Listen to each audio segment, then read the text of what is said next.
Last ಕ್ಲಾಸಲ್ಲಿ ಅನುವಂಶೀಯತೆ ಮತ್ತು ಜೀವ ವಿಕಾಸವನ್ನು ಏನು ಮಾಡಿದ್ವಿ ಅಂದರೆ ಅಧ್ಯಯನ ಮಾಡಿದ್ವಿ. ಹಾಗಾದರೆ ಇವತ್ತೇನು ಮಾಡ್ಬೇಕಂದ್ರೆ ಅದರ ಅಭ್ಯಾಸ ಪ್ರಶ್ನೆಗಳನ್ನು ನೋಡಬೇಕು. ನಾನು ಲಾಸ್ಟ್ ಟೈಮ್ ಚಾಪ್ಟರ್ ಯಾವುದು ವಿದ್ಯುತ್ ಪ್ರವಾಹದ ಕಾಂತೀಯ ಪರಿಣಾಮಗಳ ಕ್ವಶನ್ ಆನ್ಸರ್ಸ್ ಏನು ಮಾಡಿದ್ದೆ ಅಂದರೆ ಸ್ಲೈಡ್ಗಳ ರೂಪದಲ್ಲಿ ಮಾಡಿದ್ದೆ. ಅದು ಸಮಸ್ಯೆ ಮಾಡಿತ್ತು, ಹೌದಾ. ಅದನ್ನು ಮಾಡಿದ್ರೂ ವೇಸ್ಟ್ ಆಯ್ತು, ಯಾಕಂದರೆ ಹೆಚ್ಚು ಜನ ನೀವು ನೋಡಿಲ್ಲ, ಹೌದಾ. ಅದಕ್ಕೆ ಯಾವ ರೀತಿ ಆಗಬಾರ್ದು ಅಂಥೇಳಿ, ಹೌದಾ, ಕ್ಲಿಯರ್ ಆಗಿ ತಿಳಿಯಲಿ, ಆಮೇಲೆ ನಿಮ್ಗೆ ಅರ್ಥನೂ ಆಗಲಿ ಅನ್ನುವಂಥ ದೃಷ್ಟಿಯಿಂದ ಬೋರ್ಡ್ ಮೇಲೆ ಬರೆದು ಮಾಡುವಂಥ ಕ್ವಶನ್ ಆನ್ಸರ್ಸ್ ಡಿಸ್ಕಸ್ ಮಾಡುವಂಥ ಕೆಲಸ ಮಾಡ್ತಾ ಇದ್ದೀನಿ.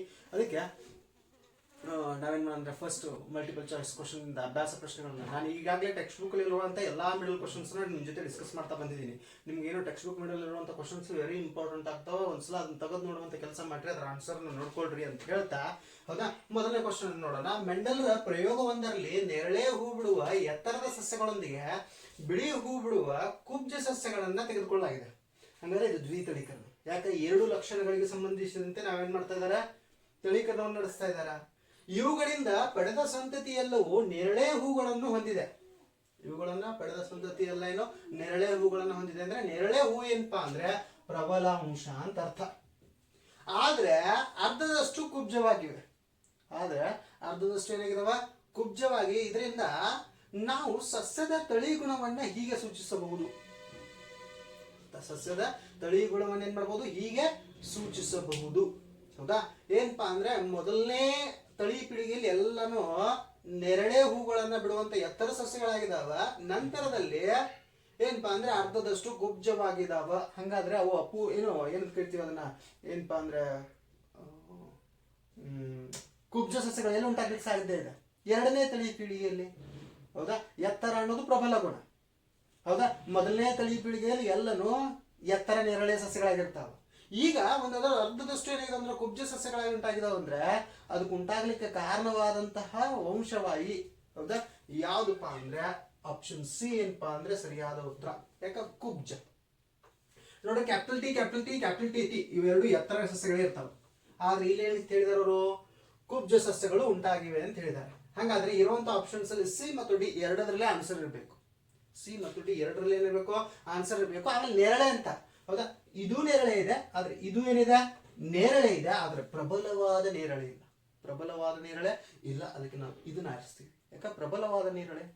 ಮೊದಲನೇ ತಳಿ ಪೀಳಿಗೆಯಲ್ಲಿ ಏನಾಗಿದ್ದು, ಎಲ್ಲಾನು ನೇರಳೆ ಹೂ ಬಿಡುವಂತ ಸಸ್ಯಗಳಿದ್ವು. ಎಲ್ಲಾನು ನೇರಳೆ ಹೂ ಬಿಡುವಂತ ಸಸ್ಯಗಳಿದ್ವು ಅಂದ್ರೆ ಪ್ರಬಲ ಗುಣ ಯಾವ್ದಿದೆ, ನೇರಳೆ. ಹಂಗಾದ್ರೆ ಕುಬ್ಜ ಉಂಟಾಗ್ಲಿಕ್ಕೆ, ಇನ್ನು ಎರಡನೇ ತಳಿ ಪೀಳಿಗೆಯಲ್ಲಿ ಕುಬ್ಜ ಉಂಟಾಗ್ಲಿಕ್ಕೆ ಯಾವ ಕಾರಣ ಆಗ್ತಂದ್ರೆ ಈ ಲಿಂಗಾನು ಕಾರಣ, ಕ್ಯಾಪಿಟಲ್ ಟಿ ಸ್ಮಾಲ್ ಟಿ ಕಾರಣ.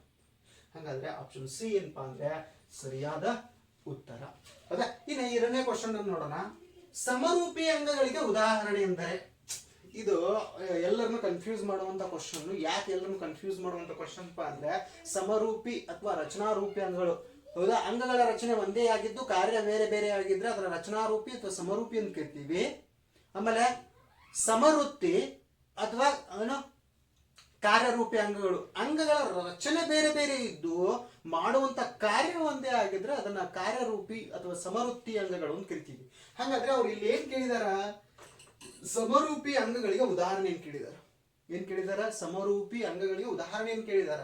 ಹಂಗಾದ್ರೆ ಅದ್ರ ರಚನೆ ಒಂದೇ ಇರಬೇಕು, ಕಾರ್ಯ ಬೇರೆ ಆಗಿರ್ಬೇಕು. ರಚನೆ ಒಂದೇ ಇರಬೇಕು, ಕಾರ್ಯ ಮಾತ್ರ ಏನಾಗಿರ್ಬೇಕು, ಬೇರೆ ಆಗಿರ್ಬೇಕು. ಹಾಗಾದ್ರೆ ರಚನೆ ಒಂದೇ. ಹಂಗ ನೋಡಿದ್ರೆ ನಾನು ಮೊದಲನೇ ಆಪ್ಷನ್ ಆಮೇಲೆ ವಿವರಿಸ್ತೀನಿ. ನಮ್ಮ ಹಲ್ಲುಗಳು ರಚನೆ ಬೇರೆ ಇದೆ, ಆನೆಯ ಹಲ್ಲುಗಳ ರಚನೆನೇ ಬೇರೆ ಇದೆ. ಆನೆಯ ಹಲ್ಲುಗಳು ಈ ರೀತಿ ಬರ್ತಾವೆ, ಹೌದಿಲ್ಲ. ಹಾಗಾದ್ರೆ ನಮ್ಮ ಹಲ್ಲುಗಳು ಆನೆಯ ಹಲ್ಲುಗಳ ರಚನೆ ಏನಿದೆ ಅಂದ್ರೆ ಬೇರೆ ಇದೆ, ಆದ್ರೆ ನಮ್ಮ ಹಲ್ಲುಗಳು ಮತ್ತು ಆನೆಯ ಹಲ್ಲುಗಳು ಮಾಡುವಂತ ಕಾರ್ಯ ಮಾತ್ರ ಒಂದೇ. ನಾವು ಏನ್ ಮಾಡ್ತೀವಿ, ನಮ್ಮ ಹಲ್ಲುಗಳನ್ನ ಅಗಿಲಿಕ್ಕೆ ಬಳಸ್ತೀವಿ. ಆನೆ ಕೂಡ, ಹೌದಾ, ಏನು ಮುಂದೆ ಬಂದಿರ್ತಾವಲ್ಲ ಆ ಹಲ್ಲುಗಳನ್ನ ರಕ್ಷಣೆಗೆ ಬಳಸಿದ್ರು ಅದ್ರ ಹಿಂಬದಿ ಅಗಿಲಿಕ್ಕೆ ಬಳಕೆ ಆಗ್ತಾವ. ಆಹಾರವನ್ನ ಕಬ್ಬಣ ತಿಂತದಿಲ್ಲ, ಹೆಂಗ ಅದ್ರ ತಿಂತದ. ಹಾಗಾದ್ರೆ ಕಾರ್ಯ ಒಂದಿದೆ. ಹಾಗಾದ್ರೆ ಇದು ಸಮರೂಪಿ ಅಂಗ ಅಂತ ಹೇಳಕ್ಕಾಗಲ್ಲ. ಸಮರೂಪಿ ಅನ್ನೋದ್ರ ಬದಲಾಗಿ ಸಮವೃತ್ತಿ ಅಥವಾ ಕಾರ್ಯರೂಪಿ ಅಂಗ ಅಂತ ಹೇಳ್ಬೋದು. ಹಾಗಾದ್ರೆ ಸಮರೂಪಿ ಅಂಗಗಳಿಗೆ ಉದಾಹರಣೆ ಅಂತ ಕೇಳಿದ್ರೆ ಇದನ್ನ ನಾನು ರಾಂಗ್ ಹಾಕ್ತೀನಿ. ಇದನ್ನೇನ್ ಮಾಡ್ತೀನಿ, ರಾಂಗ್ ಹಾಕ್ತೀನಿ. ನೆಕ್ಸ್ಟ್, ಆಲೂಗಡ್ಡೆ ಮತ್ತು ಹುಲ್ಲಿನ ಉಪಕಾಂಡಗಳು ಎರಡೂದರ ರಚನೆ ನೋಡ್ರಿ. ಆಲೂಗಡ್ಡೆ ದುಂಡಾದ ಒಂದು ರಚನೆಯನ್ನು ಹೊಂದಿರ್ತದ, ಆಮೇಲೆ ಹುಲ್ಲಿನ ಕಾಂಡ ಎತ್ತರವಾದ ನೇರವಾದ ದುಂಡಾದ ರಚನೆ ಹೊಂದಿರುತ್ತದೆ. ಹಾಗಾದ್ರೆ ಇವು ಎರಡೂದರಲ್ಲಿ ನೋಡ್ರಿ, ಆಲೂಗಡ್ಡೆ ಈ ರೀತಿಯ ದುಂಡಾದ ರಚನೆ ಹೊಂದಿದೆ, ಹುಲ್ಲಿನ ಕಾಂಡ ಯಾವ ಬೆಕ್ಕ ತಗೊಳ್ರಿ ಈ ರೀತಿಯಾದ ರಚನೆ ಹೊಂದಿದೆ. ಹಂಗಾರೆ ಎರಡು ಒಂದೇ ರೀತಿಯ ರಚನೆಯನ್ನು ಹೊಂದಿದಾವ? ಇಲ್ಲ, ಎರಡು ಒಂದೇ ರೀತಿಯ ರಚನೆಯನ್ನು ಹೊಂದಿಲ್ಲ.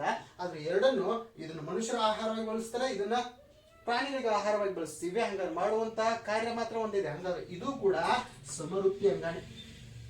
ಇದು ಕೂಡ ಏನು ಸಮರೂಪಿ ಅಂಗ, ಸಮರೂಪಿ ಆಗ್ಲಿಕ್ಕೆ ಸಾಧ್ಯ ಇಲ್ಲ. ಆಮೇಲೆ ಮೇಲೆ ಎಲ್ಲ ಒಂದು ಕೊಟ್ಟಿದ್ದಾರೆ, ಇದು ಕೂಡ ಆಪ್ಷನ್ ಆಗ್ಲಿಕ್ಕೆ ಸಾಧ್ಯ ಇಲ್ಲ. ಉಳಿದಿದ್ದು ಒಂದೇ ಒಂದು. ಸರ್, ನಮ್ಮ ತೋಳು ಮತ್ತು ನಾಯಿಯ ಮುಂಗಾಲು ಹೆಂಗ ರಚನೆಯಲ್ಲಿ ಒಂದೇ ಇದಾವ? ಫಾರ್ ಎಕ್ಸಾಂಪಲ್ ನೋಡ್ರಿ, ಈಗ ಒಂದು ನಾಯಿಯನ್ನು ತಗೊಂಡಾಗ ಅದ್ರ ಕಾಲು ಈ ರೀತಿಯಾಗಿರ್ತದೆ ನೋಡ್ರಿ. ಹೌದಾ, ಇದು ನಾಯಿಯ ಕಾಲು. ಹೌದಾ, ಇನ್ನು ನಮ್ಮ ತೋಳು, ಕೈಯ ತೋಳು ನೋಡ್ರಿ. ಹೌದಾ, ಇಲ್ಲಿ ಬೆರಳುಗಳು ಇರ್ತವೆ ಹಿಂಗ. ಹೌದಾ, ಹಾಗಾದ್ರೆ ಎರಡೂದ್ರ ರಚನೆ ಹೆಚ್ಚು ಕಡಿಮೆ. ತೋಳು ಅಂತ ಕೇಳಿದಾರ ಅವರು. ನಮ್ಮ ತೋಳು ಮತ್ತು ನಾಯಿಯ ತೋಳು ಎರಡೂದ್ರ ರಚನೆ ಒಂದೇ ಇದೆ. ಆದ್ರೆ ನಮ್ಮ ತೋಳುಗಳು, ಕೈಗಳು ಹಿಂದೆ ಮುಂದೆ ವಸ್ತುಗಳನ್ನು ಹಿಡ್ಲಿಕ್ಕೆ ಸಹಾಯ ಮಾಡ್ತದ, ನಾಯಿಯ ತೋಳು ನಡಿಲಿಕ್ಕೆ ಸಹಾಯ ಮಾಡ್ತದೆ. ಹಾಗಾಗಿ ಮಾಡುವಂತ ಎರಡೂದ್ರಲ್ಲಿ ಮಾಡುವಂತ ಕಾರ್ಯ ಏನಿದೆ ಬೇರೆ ಇದೆ. ರಚನೆ ಒಂದೇ ಇದ್ದು ಕಾರ್ಯ ಬೇರೆ ಬೇರೆ ಆಗಿದ್ರೆ, ರಚನೆ ಒಂದೇ ಇದ್ದು ಕಾರ್ಯ ಬೇರೆ ಬೇರೆ ಆಗಿದ್ರೆ ಅದನ್ನ ನಾವೇನ್ ಕೇಳ್ತೀವಿ? ರಚನಾರೂಪಿ ಅಂಗಗಳು ಅಥವಾ ಸಮರೂಪಿ ಅಂಗಗಳು ಅಂತ ಕೇಳ್ತೀವಿ. ಹಾಗಾದ್ರೆ ಇದು ಸರಿಯಾದ ಉತ್ತರ. ಸರ್, ನಮ್ಮ ತೋಳು ನಾಯಿಯ ತೋಳು ಕೆಲವು ಜನ ಏನಂತ ಅಂತಾರೆ ಅಂದ್ರೆ ಒಂದಕ್ಕೊಂದು ಹೋಲೋದಿಲ್ಲ. ಹೋಲ್ತಾವ ನೋಡ್ರಿ, ಎರಡು ಡಯಾಗ್ರಾಮ್ ತೋರಿಸ್ತೀನಿ, ಇದ್ರ ಮೇಲೆ ನಿಮ್ಗೆ ಅರ್ಥ ಆಗ್ತದೆ ಅಂತ ತಿಳ್ಕೊತೀನಿ. ಹಾಗಾದ್ರೆ ಸರಿಯಾದ ಉತ್ತರ ನಮ್ಮ ತೋಳು ಮತ್ತು ನಾಯಿಯ ಮುಂಗಾಲು. ಉಳಿದು ಎರಡು ಏನು ಆಪ್ಷನ್ ಇದಾವ? ಸಮವೃತ್ತಿ ಅಂಗಗಳಿಗೆ ಅಥವಾ ಕಾರ್ಯ ರೂಪಿ ಅಂಗಗಳಿಗೆ ಉದಾಹರಣೆ ಇದಾವ. ನಾಲ್ಕನೇ ಆಪ್ಷನ್ ಅಂತೂ ಸಂಬಂಧಿಸೋದಿಲ್ಲ. ಇದು ತಿಳ್ಕೊಂಡಿದ್ದೀರಾ ಅಂತ ತಿಳ್ಕೊತೀವಿ. ಇದೇ ಕನ್ಫ್ಯೂಷನ್ ಮಾಡ್ತದೆ, ತಿಳ್ಕೊಂಡಿದ್ದೀರಾ ಅಂತ ತಿಳ್ಕೊತೀವಿ. ನೆಕ್ಸ್ಟ್, ಈ ಕೆಳಗಿನವುಗಳಲ್ಲಿ ಜೀವ ವಿಕಾಸದ ದೃಷ್ಟಿಕೋನದಿಂದ ನಾವು ಹೆಚ್ಚು ಸಂಬಂಧಿಸಿರೋದು, ಈ 4 ಆಪ್ಷನ್ಗಳಲ್ಲಿ ಮನುಷ್ಯರು ಯಾವ್ದಕ್ಕೆ ಹೆಚ್ಚು ಸಂಬಂಧಿಸಿದೀವಿ? ಇದು ಬಹಳ ಈಸಿ, ವೆರಿ ಈಸಿ ಕ್ವಶನ್. ಹೌದಾ, ನಾವು ಯಾವ್ದಕ್ಕೆ ಸಂಬಂಧಿಸಿದೀವಪ್ಪ ಅಂದ್ರೆ, ಹೌದಾ, ಬ್ಯಾಕ್ಟೀರಿಯಾಗಿಂತ ಹೆಚ್ಚು ಸಂಬಂಧಿಸಿದೀವಿ ಜೇಡಕ್ಕೆ, ಜೇಡಕ್ಕಿಂತ ಹೆಚ್ಚು ಸಂಬಂಧಿಸಿದೀವಿ ಚಿಪಾಂಜಿಗೆ, ಚಿಪಾಂಜಿಗಿಂತ ಹೆಚ್ಚು ಸಂಬಂಧಿಸಿದೀವಿ ಯಾರಿಗೆ? ಒಂದು ಚೀನಿ ಬಾಲಕನಿಗೆ. ಹಾಗಾದ್ರೆ ನಮ್ಮ ಸರಿಯಾದ ಉತ್ತರ ಅಂದ್ರೆ ಆಪ್ಷನ್ ಎ, ಒಬ್ಬ ಚೀನಿ ಶಾಲಾ ಬಾಲಕ. ಒಬ್ಬ ಚೀನಿ ಶಾಲಾ ಬಾಲಕ. ಇಷ್ಟೇ ಏನಪ್ಪಾ ಅಂದ್ರೆ ಮಲ್ಟಿಪಲ್ ಚಾಯ್ಸ್ ಕ್ವಶನ್ಸ್. ಇನ್ನೇನ್ ಮಾಡೋದ್ರೆ ಡಿಸ್ಕ್ರಿಪ್ಟಿವ್ ಟೈಪ್ ಕ್ವಶನ್ಸ್, ವಿವರಣಾತ್ಮಕ ಪ್ರಶ್ನೆಗಳನ್ನು ಒಂದೊಂದಾಗಿ ಅಭ್ಯಾಸ ಮಾಡ್ತಾ ಹೋಗೋಣ. ಕ್ವಶನ್ ನಂಬರ್ 4 ಏನಪ್ಪಾ ಅಂದ್ರೆ, ಅಧ್ಯಯನವೊಂದರ ಪ್ರಕಾರ ತಿಳಿ ಬಣ್ಣದ ಕಣ್ಣುಗಳಿರುವ ಮಕ್ಕಳು ತಿಳಿಗಣ್ಣಿನ ಪೋಷಕರನ್ನು ಹೊಂದಿರುತ್ತಾರೆಂದು ತಿಳಿದು ಬಂದಿದೆ.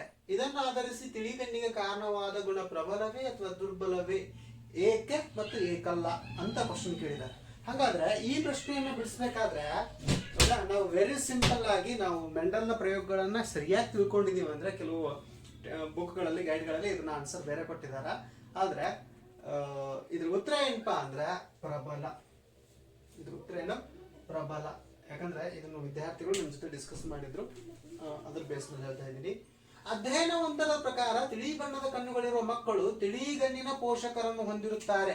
ನೋಡ್ರಿ, ಇಲ್ಲೊಬ್ರು ಪೋಷಕರಿದ್ದಾರೆ. ಹಾಗಾದ್ರೆ ಆ ಪೋಷಕರನ್ನ ಏನ್ ಮೆಂಡಲ್ ಏಕತಳೀಕರಣದಲ್ಲಿ ಶುದ್ಧ ಸಸ್ಯಗಳಾಗಿ ತೆಗೆದುಕೊಂಡಿದ್ದಲ್ಲ ಅಂತ ತಿಳ್ಕೊಡ್ರಿ. ಮೊದಲನೇ ತಳಿ ಪೀಳಿಗೆಯಲ್ಲಿ ಪ್ರಬಲ ಅಂಶ ಯಾವ್ದಿರ್ತದ ಅದಷ್ಟ ವ್ಯಕ್ತ ಆಗ್ತದ, ದುರ್ಬಲ ಅಂಶ ಮೊದಲನೇ ತಳಿ ಪೀಳಿಗೆ ವ್ಯಕ್ತ ಆಗೋದೇ ಇಲ್ಲ. ಹಾಗಾದ್ರೆ ಇಲ್ಲಿ ಪ್ರಬಲ ಅಂಶನೇ ಯಾವ್ದಪ್ಪ ಅಂದ್ರೆ ಏನೋ ತಿಳಿ ಬಣ್ಣದ ಕಣ್ಣುಗಳಿರುವ ಮಕ್ಕಳು. ಇವ್ರ ತಂದೆ ಇವ್ರ ಮಕ್ಕಳು ಮುಂದಿನ ಪೀಳಿಗೆಯಲ್ಲಿ ಕೊಟ್ಟಿದ್ರೆ ಎರಡೂ ಗುಣಲಕ್ಷಣಗಳನ್ನ ಆಧರಿಸಿ ನಾವೇನ್ ಮಾಡ್ಬೋದಿತ್ತು ಅಂದ್ರೆ ಹೇಳ್ಬೋದಿತ್ತು. ಏನ್ ಹೇಳ್ಬೋದಿತ್ತು? ಹೌದಾ, ಪ್ರಬಲ ದುರ್ಬಲ ಎರಡು.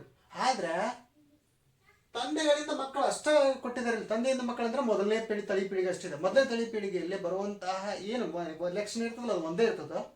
ಅಲ್ಲಿ ಏನು ದುರ್ಬಲವಾಗಿದ್ದು ವ್ಯಕ್ತ ಆಗಿರೋದಿಲ್ಲ, ದುರ್ಬಲ ಆಗಿರೋದಿಲ್ಲ, ವ್ಯಕ್ತ ಆಗಿರೋದಿಲ್ಲ. ಹಾಗಾದ್ರೆ ಇಲ್ಲಿ ತಿಳಿ ಬಣ್ಣದ ಕಣ್ಣು ದುರ್ಬಲ ಅಂಶ ಅಲ್ಲ, ಪ್ರಬಲ ಅಂಶ.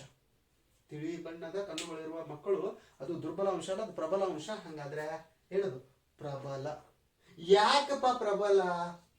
ಅದು ಯಾವ್ದು ಪ್ರಬಲ ಇರ್ತದ ಮೊದಲನೇ ತಳಿ ಪೀಳಿಗೆಯಲ್ಲಾಗಿರ್ಬೋದು ಅಥವಾ ಅದರ ಮುಂದಿನ ಪೀಳಿಗೆಯಲ್ಲಾಗಿರ್ಬೋದು ಹೆಚ್ಚೆಚ್ಚು ಏನಾಗ್ತದ ಅಂದ್ರೆ ವ್ಯಕ್ತ ಆಗ್ತದೆ.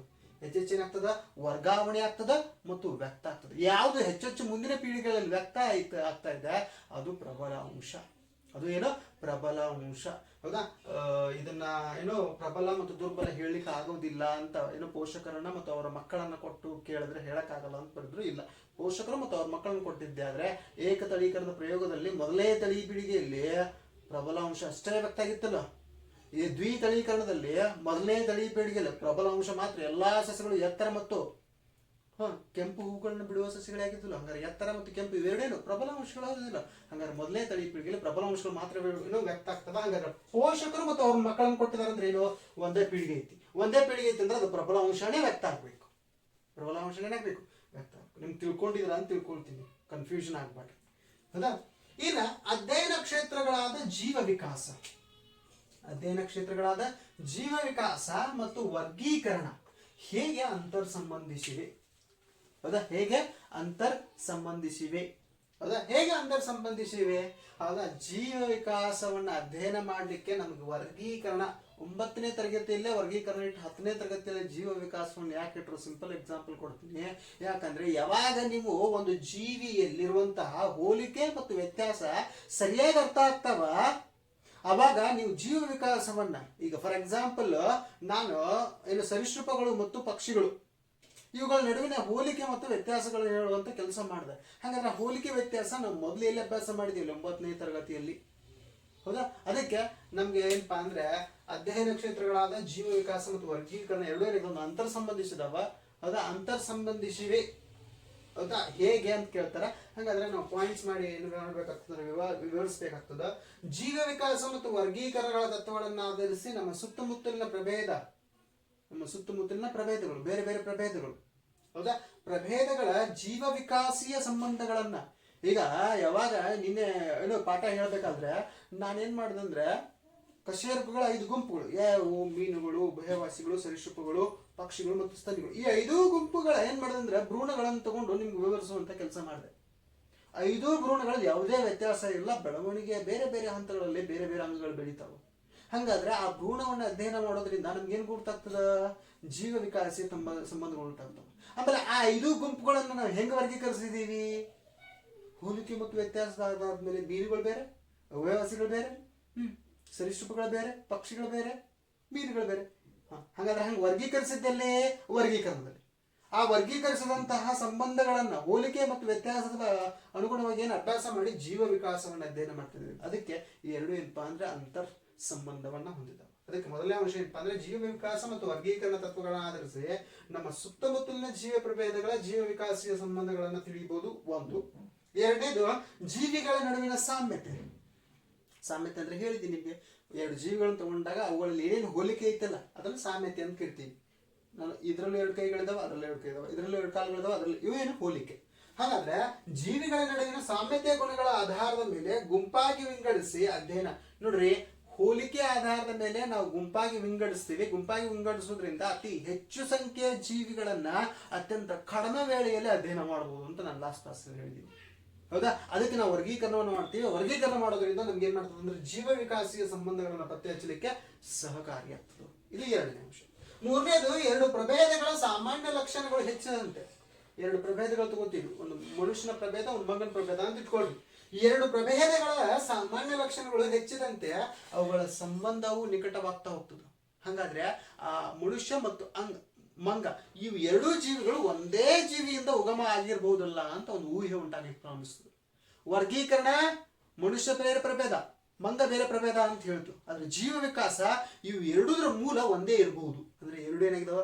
ಒಂದು ಇನ್ನೊಂದರೊಂದಿಗೆ ಅಂತರ್ ಸಂಬಂಧವನ್ನ ಹೊಂದಿದಾವ. ನೆಕ್ಸ್ಟ್, ನಿಕಟ ಸಂಬಂಧವಿದ್ದಷ್ಟು ಇತ್ತೀಚಿನ ಸಾಮಾನ್ಯ ಪೂರ್ವಜರನ್ನ ಹೊಂದಿರ್ತಾವ. ನಿಕಟ ಸಂಬಂಧ ಇದ್ದಷ್ಟು ಎಷ್ಟು ಹತ್ತಿರದ ಸಂಬಂಧಗಳಿದಾವ ನಮ್ಮ ನಡುವೆ ಮತ್ತು ಮಂಗನ ನಡುವೆ ಬಹಳ ಹತ್ತಿರದ ಸಂಬಂಧಗಳಿದಾವ. ಎಷ್ಟು ಹತ್ತಿರದ ಸಂಬಂಧಗಳಿರ್ತಾವ, ಪೂರ್ವಜ ಜೀವಿನೂ ಪೂರ್ತಿ ಹತ್ತಿರದಾಗಿರ್ತದೆ. ಎಷ್ಟು ಹೆಚ್ಚು ವ್ಯತ್ಯಾಸಗಳಿರ್ತಾವ, ಪೂರ್ವಜ ಜೀವಿ ತುಂಬಾ ಹಳೆಯದಾಗಿರ್ತದೆ. ಹೌದಾ? ಭೂಮಿಯ ಮೇಲಿರುವಂತ ಎಲ್ಲಾ ಜೀವಿಗಳ ಪೂರ್ವಜ ಜೀವಿ ನಾವು ಯಾವ್ದಂತ ತಿಳಿದ್ವಿ ಅಂದ್ರೆ ಅಮೀಬಾ. ಯಾಕಂದ್ರೆ ಅಮೀಬಾದನ್ನೇ ಎಲ್ಲಾ ಜೀವಿಗಳೇನಾಗಿದಾವ?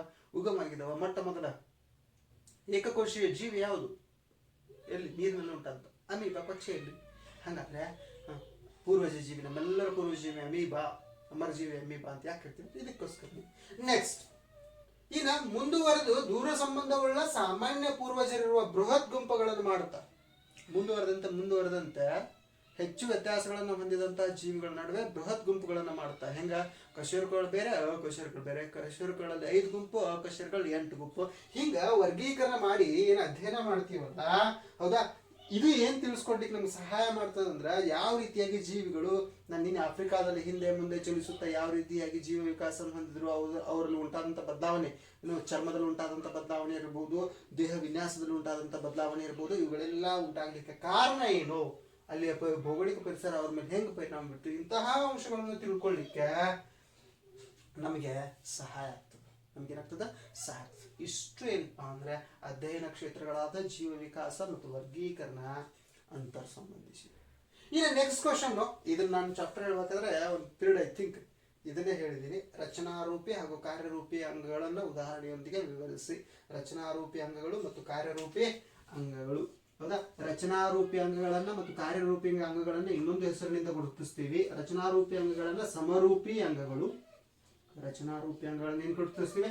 ಸಮರೂಪಿ ಅಂಗಗಳು. ಆಮೇಲೆ ಕಾರ್ಯರೂಪಿ ಅಂಗಗಳನ್ನ ಏನಪ್ಪಾ ಅಂದ್ರೆ ಸಮವೃತ್ತಿ ಅಂಗಗಳು.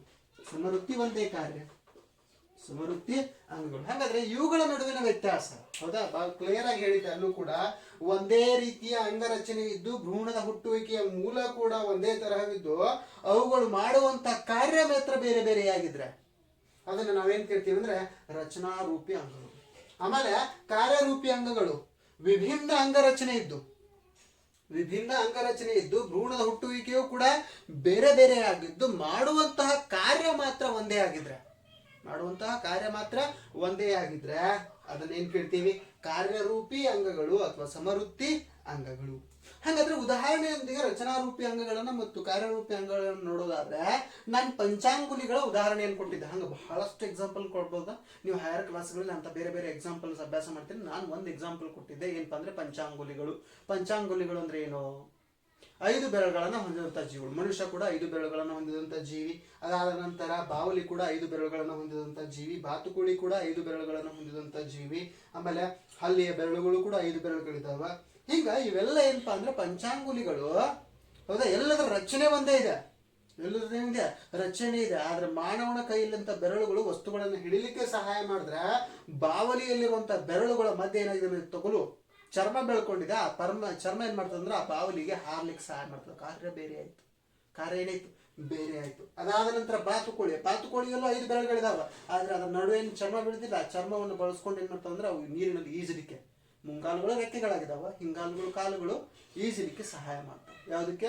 ಬಾತುಕೋಳಿಗೆ. ಅದಾದ ನಂತರ ಹಲ್ಲಿಯ ಬೆರಳುಗಳು 5 ಬೆರಳುಗಳಿದಾವ. ಆ ಬೆರಳುಗಳ ಮಧ್ಯೆ ಏನಪ್ಪಾ ಅಂದ್ರೆ ಏರನ್ನ ಹಿಡಿಯುವಂಥದ್ದು, ಏರ್ ವ್ಯಾಕ್ಯೂಮ್ ಪಂಪ್ ತರ ಏರನ್ನು ಗಟ್ಟಿಯಾಗಿ ಹಿಡಿಯುವಂತಹ ಕಾಲುಗಳ ರಚನೆ ಇದೆ. ಗೋಡೆಗೆ ನೇತಾಡ್ಲಿಕ್ಕೆ ಹಲ್ಲಿಯ ಕಾಲುಗಳು ಏನ್ ಮಾಡ್ತಾವ ಅಂದ್ರೆ ಪಂಚಾಂಗುಲಿಗಳು ಸಹಾಯ ಮಾಡ್ತಾವ. ಹೌದಾ, ಹೆಂಗಾದ್ರೆ ಎಲ್ಲದರ ರಚನೆ ಒಂದೇ ಪಂಚಾಂಗುಲಿಗಳೇ, ಆದ್ರೆ ಮಾಡುವಂತ ಕಾರ್ಯ ಮಾತ್ರ ಬೇರೆ ಬೇರೆ. ಈ ರೀತಿಯಾದಂತಹ ಅಂಗಗಳನ್ನ ರಚನಾರೂಪಿ ಅಂಗಗಳನ್ನು ಕರಿತೀವಿ. ಇನ್ನು ಕಾರ್ಯರೂಪಿ ಅಂಗಗಳು ಬಾವಲಿಯ ರೆಕ್ಕೆಗಳು ಮತ್ತು ಪಕ್ಷಿಯ ರೆಕ್ಕೆಗಳು. ಬಾವಲಿಯ ರೆಕ್ಕೆಗಳಲ್ಲಿ 5 ಬೆರಳುಗಳಿದಾವ. 5 ಬೆರಳುಗಳ ಮಧ್ಯೆ ಚರ್ಮ ಬೆಳ್ಕೊಂಡಿದೆ ಅಂತ ಹೇಳಿದ್ರೆ, ಪಕ್ಷಿಯ ರೆಕ್ಕೆಗಳು ಅಲ್ಲಿ ಬೆರಳುಗಳೇ ಇಲ್ಲ, ಹಿಂಗ ರಚನೆಗಳಷ್ಟೇ ಇದಾವ. ಆ ರಚನೆಗಳ ಮೇಲೆ ಗರಿಗಳು ಬೆಳ್ಕೊಂಡಿದಾವ. ಆದ್ರೆ ಇಲ್ಲಿರುವಂತಹ ಮುಂಗಾಲುಗಳಲ್ಲಿ ಏನ್ ಗರಿಗಳು ಬೆಳ್ಕೊಂಡಿದ್ದಲ್ಲ, ಈ ಗರಿಗಳು ಹಾರ್ಲಿಕ್ಕೆ ಸಹಾಯ ಮಾಡ್ತಾವ. ಬಾವಲಿಲ್ಲೂ ಹಾರ್ಲಿಕ್ಕೆ ಸಹಾಯ ಮಾಡ್ತಾವ. ರಚನೆ ಬೇರೆ ಬೇರೆ ಇದೆ, ಆದ್ರೆ ಮಾಡುವಂತ ಕಾರ್ಯ ಅದು ಕೂಡ ಹಾರ್ಲಿಕ್ಕೆ ಸಹಾಯ ಆಗ್ತದೆ, ಇದು ಕೂಡ ಹಾರ್ಲಿಕ್ಕೆ ಸಹಾಯ ಆಗ್ತದೆ. ಹಂಗಾದ್ರೆ ಇಂತಹ ಅಂಗಗಳನ್ನು ಹೊಂದಿದಂತಹ ಜೀವಿಗಳನ್ನ ಕಾರ್ಯರೂಪಿ ಅಂಗಗಳು ಅಂತ ಕರಿತೀವಿ. ಹಾಗಾದ್ರೆ ರಚನಾರೂಪಿ ಅಂಗಗಳು ಮತ್ತು ಕಾರ್ಯರೂಪಿ ಅಂಗಗಳು ಜೀವ ವಿಕಾಸೀಯ ಸಂಬಂಧಗಳನ್ನ ಪತ್ತೆ ಹಚ್ಚಲಿಕ್ಕೆ ನಮ್ಗೆ ಯಾವ ರೀತಿಯಾಗಿ ಸಹಾಯ ಮಾಡ್ತಾವ ಅನ್ನೋದು ನಾವು ತಿಳ್ಕೊಂಡಿದ್ದೀವಿ. ಹೌದಾ, ಇಷ್ಟು ಏನಪ್ಪಾ ಅಂದ್ರೆ ಕ್ವಶನ್ ನಂಬರ್ 6 ಮತ್ತೆ ಅದಕ್ಕೆ ಸಂಬಂಧಪಟ್ಟಂತ ಉತ್ತರ. ಇದನ್ನ ಸಿಂಪಲ್ ಆಗಿ ನಿಮ್ಮ ಎಕ್ಸಾಮ್ ಇದು ಇಂಪಾರ್ಟೆಂಟ್ ಅಂತ ಹೇಳಿದೀನಿ, ಸಿಂಪಲ್ ಆಗಿ ನೀವು ಬರಿತೀರಾ ಅಂತ ಅನ್ಕೋತೀನಿ. ಹೌದಾ, ಇನ್ನು ಕ್ವಶನ್ ನಂಬರ್ 7 ಅನ್ನ ನೋಡೋಣ. ನೋಡ್ರಿ, ಕ್ವಶನ್ ನಂಬರ್ 7 ಏನಪ್ಪಾ ಅಂದ್ರೆ ಅಲೈಂಗಿಕ ಸಂತಾನೋತ್ಪತ್ತಿಯಿಂದ ಅಲೈಂಗಿಕ ಸಂತಾನೋತ್ಪತ್ತಿಯಿಂದ ಆದಂತಹ ಭಿನ್ನತೆಗಳಿಂದ ಲೈಂಗಿಕ ಸಂತಾನೋತ್ಪತ್ತಿಯಿಂದ ಆದ ಭಿನ್ನತೆಗಳು ಹೆಚ್ಚು ಸಮರ್ಥವಾಗಿರ್ತವೆ. ಅಲೈಂಗಿಕ ಸಂತಾನೋತ್ಪತ್ತಿಯಿಂದ ಉಂಟಾದಂತಹ ಭಿನ್ನತೆಗಳಿಗಿಂತ ಏನಪ್ಪಾ ಅಂದ್ರೆ ಲೈಂಗಿಕ ಸಂತಾನೋತ್ಪತ್ತಿಯಿಂದ ಉಂಟಾದಂತಹ ಭಿನ್ನತೆಗಳು ಹೆಚ್ಚು ಸಮರ್ಥವಾಗಿರ್ತಾವ. ಹೌದಾ, ಎಂಬುದನ್ನ ವಿವರಿಸಿ ಅಂತ ಕೇಳಿದ್ದಾರೆ. ಹೌದಾ, ನಾನು ಈಗಾಗಲೇ ನಿಮ್ಗೆ ಪಾಠ ಹೇಳ್ಬೇಕಾದ್ರೆ ಏನ್ ಮಾಡಿದೀನಪ್ಪ ಅಂದ್ರೆ DNA ಯಾವಾಗ ಕ್ರೋಮೋಸೋಮ್ಗಳು ಮಿಯೋಸಿಸ್ ವಿಭಜನೆಗೆ ಒಳಗಾಗ್ತವೆ, ಸಂಖ್ಯಾಕ್ಷೀಣ ವಿಭಜನೆಗೆ ಒಳಗಾಗ್ತವ, ಅದಕ್ಕಿಂತ ಮುಂಚೆ DNA ಏನಂತಂದ್ರೆ ತನ್ನನ್ನು ತಾನು ಇನ್ನು ಇಂಟರ್ಫೇಸ್ ಹಂತದಲ್ಲಿ, ಹೌದಾ, ಅದನ್ನ ನಾವು ಪೂರ್ವ ಸಿದ್ಧತಾ ಹಂತ ಅಂತ ಕರಿತೀವಿ. ಆ ಇಂಟರ್ಫೇಸ್ ಹಂತದಲ್ಲಿ ತನ್ನನ್ನು ತಾನು ಮಾಡ್ತದಂದ್ರೆ ಸಹಪ್ರತಿಕರಣ ಮಾಡ್ಕೊಳ್ತದ. ಹೌದಾ, ತನ್ನ ಸ್ವಂತ ಒಂದು ಅಚ್ಚನ್ನು ತಯಾರು ಮಾಡ್ಕೊಳ್ತದ. ಈ ಅಚ್ಚನ್ನು ತಯಾರು ಮಾಡ್ಕೊಳ್ಬೇಕಾದ್ರೆ ಉಂಟಾಗುವಂತಹ ವ್ಯತ್ಯಾಸದಲ್ಲಿನ ಬದಲಾವಣೆಗಳಿಂದ ಭಿನ್ನತೆಗಳು ಉಂಟಾಗ್ತಾವ ಅಂತ ಹೇಳಿದೀನಿ.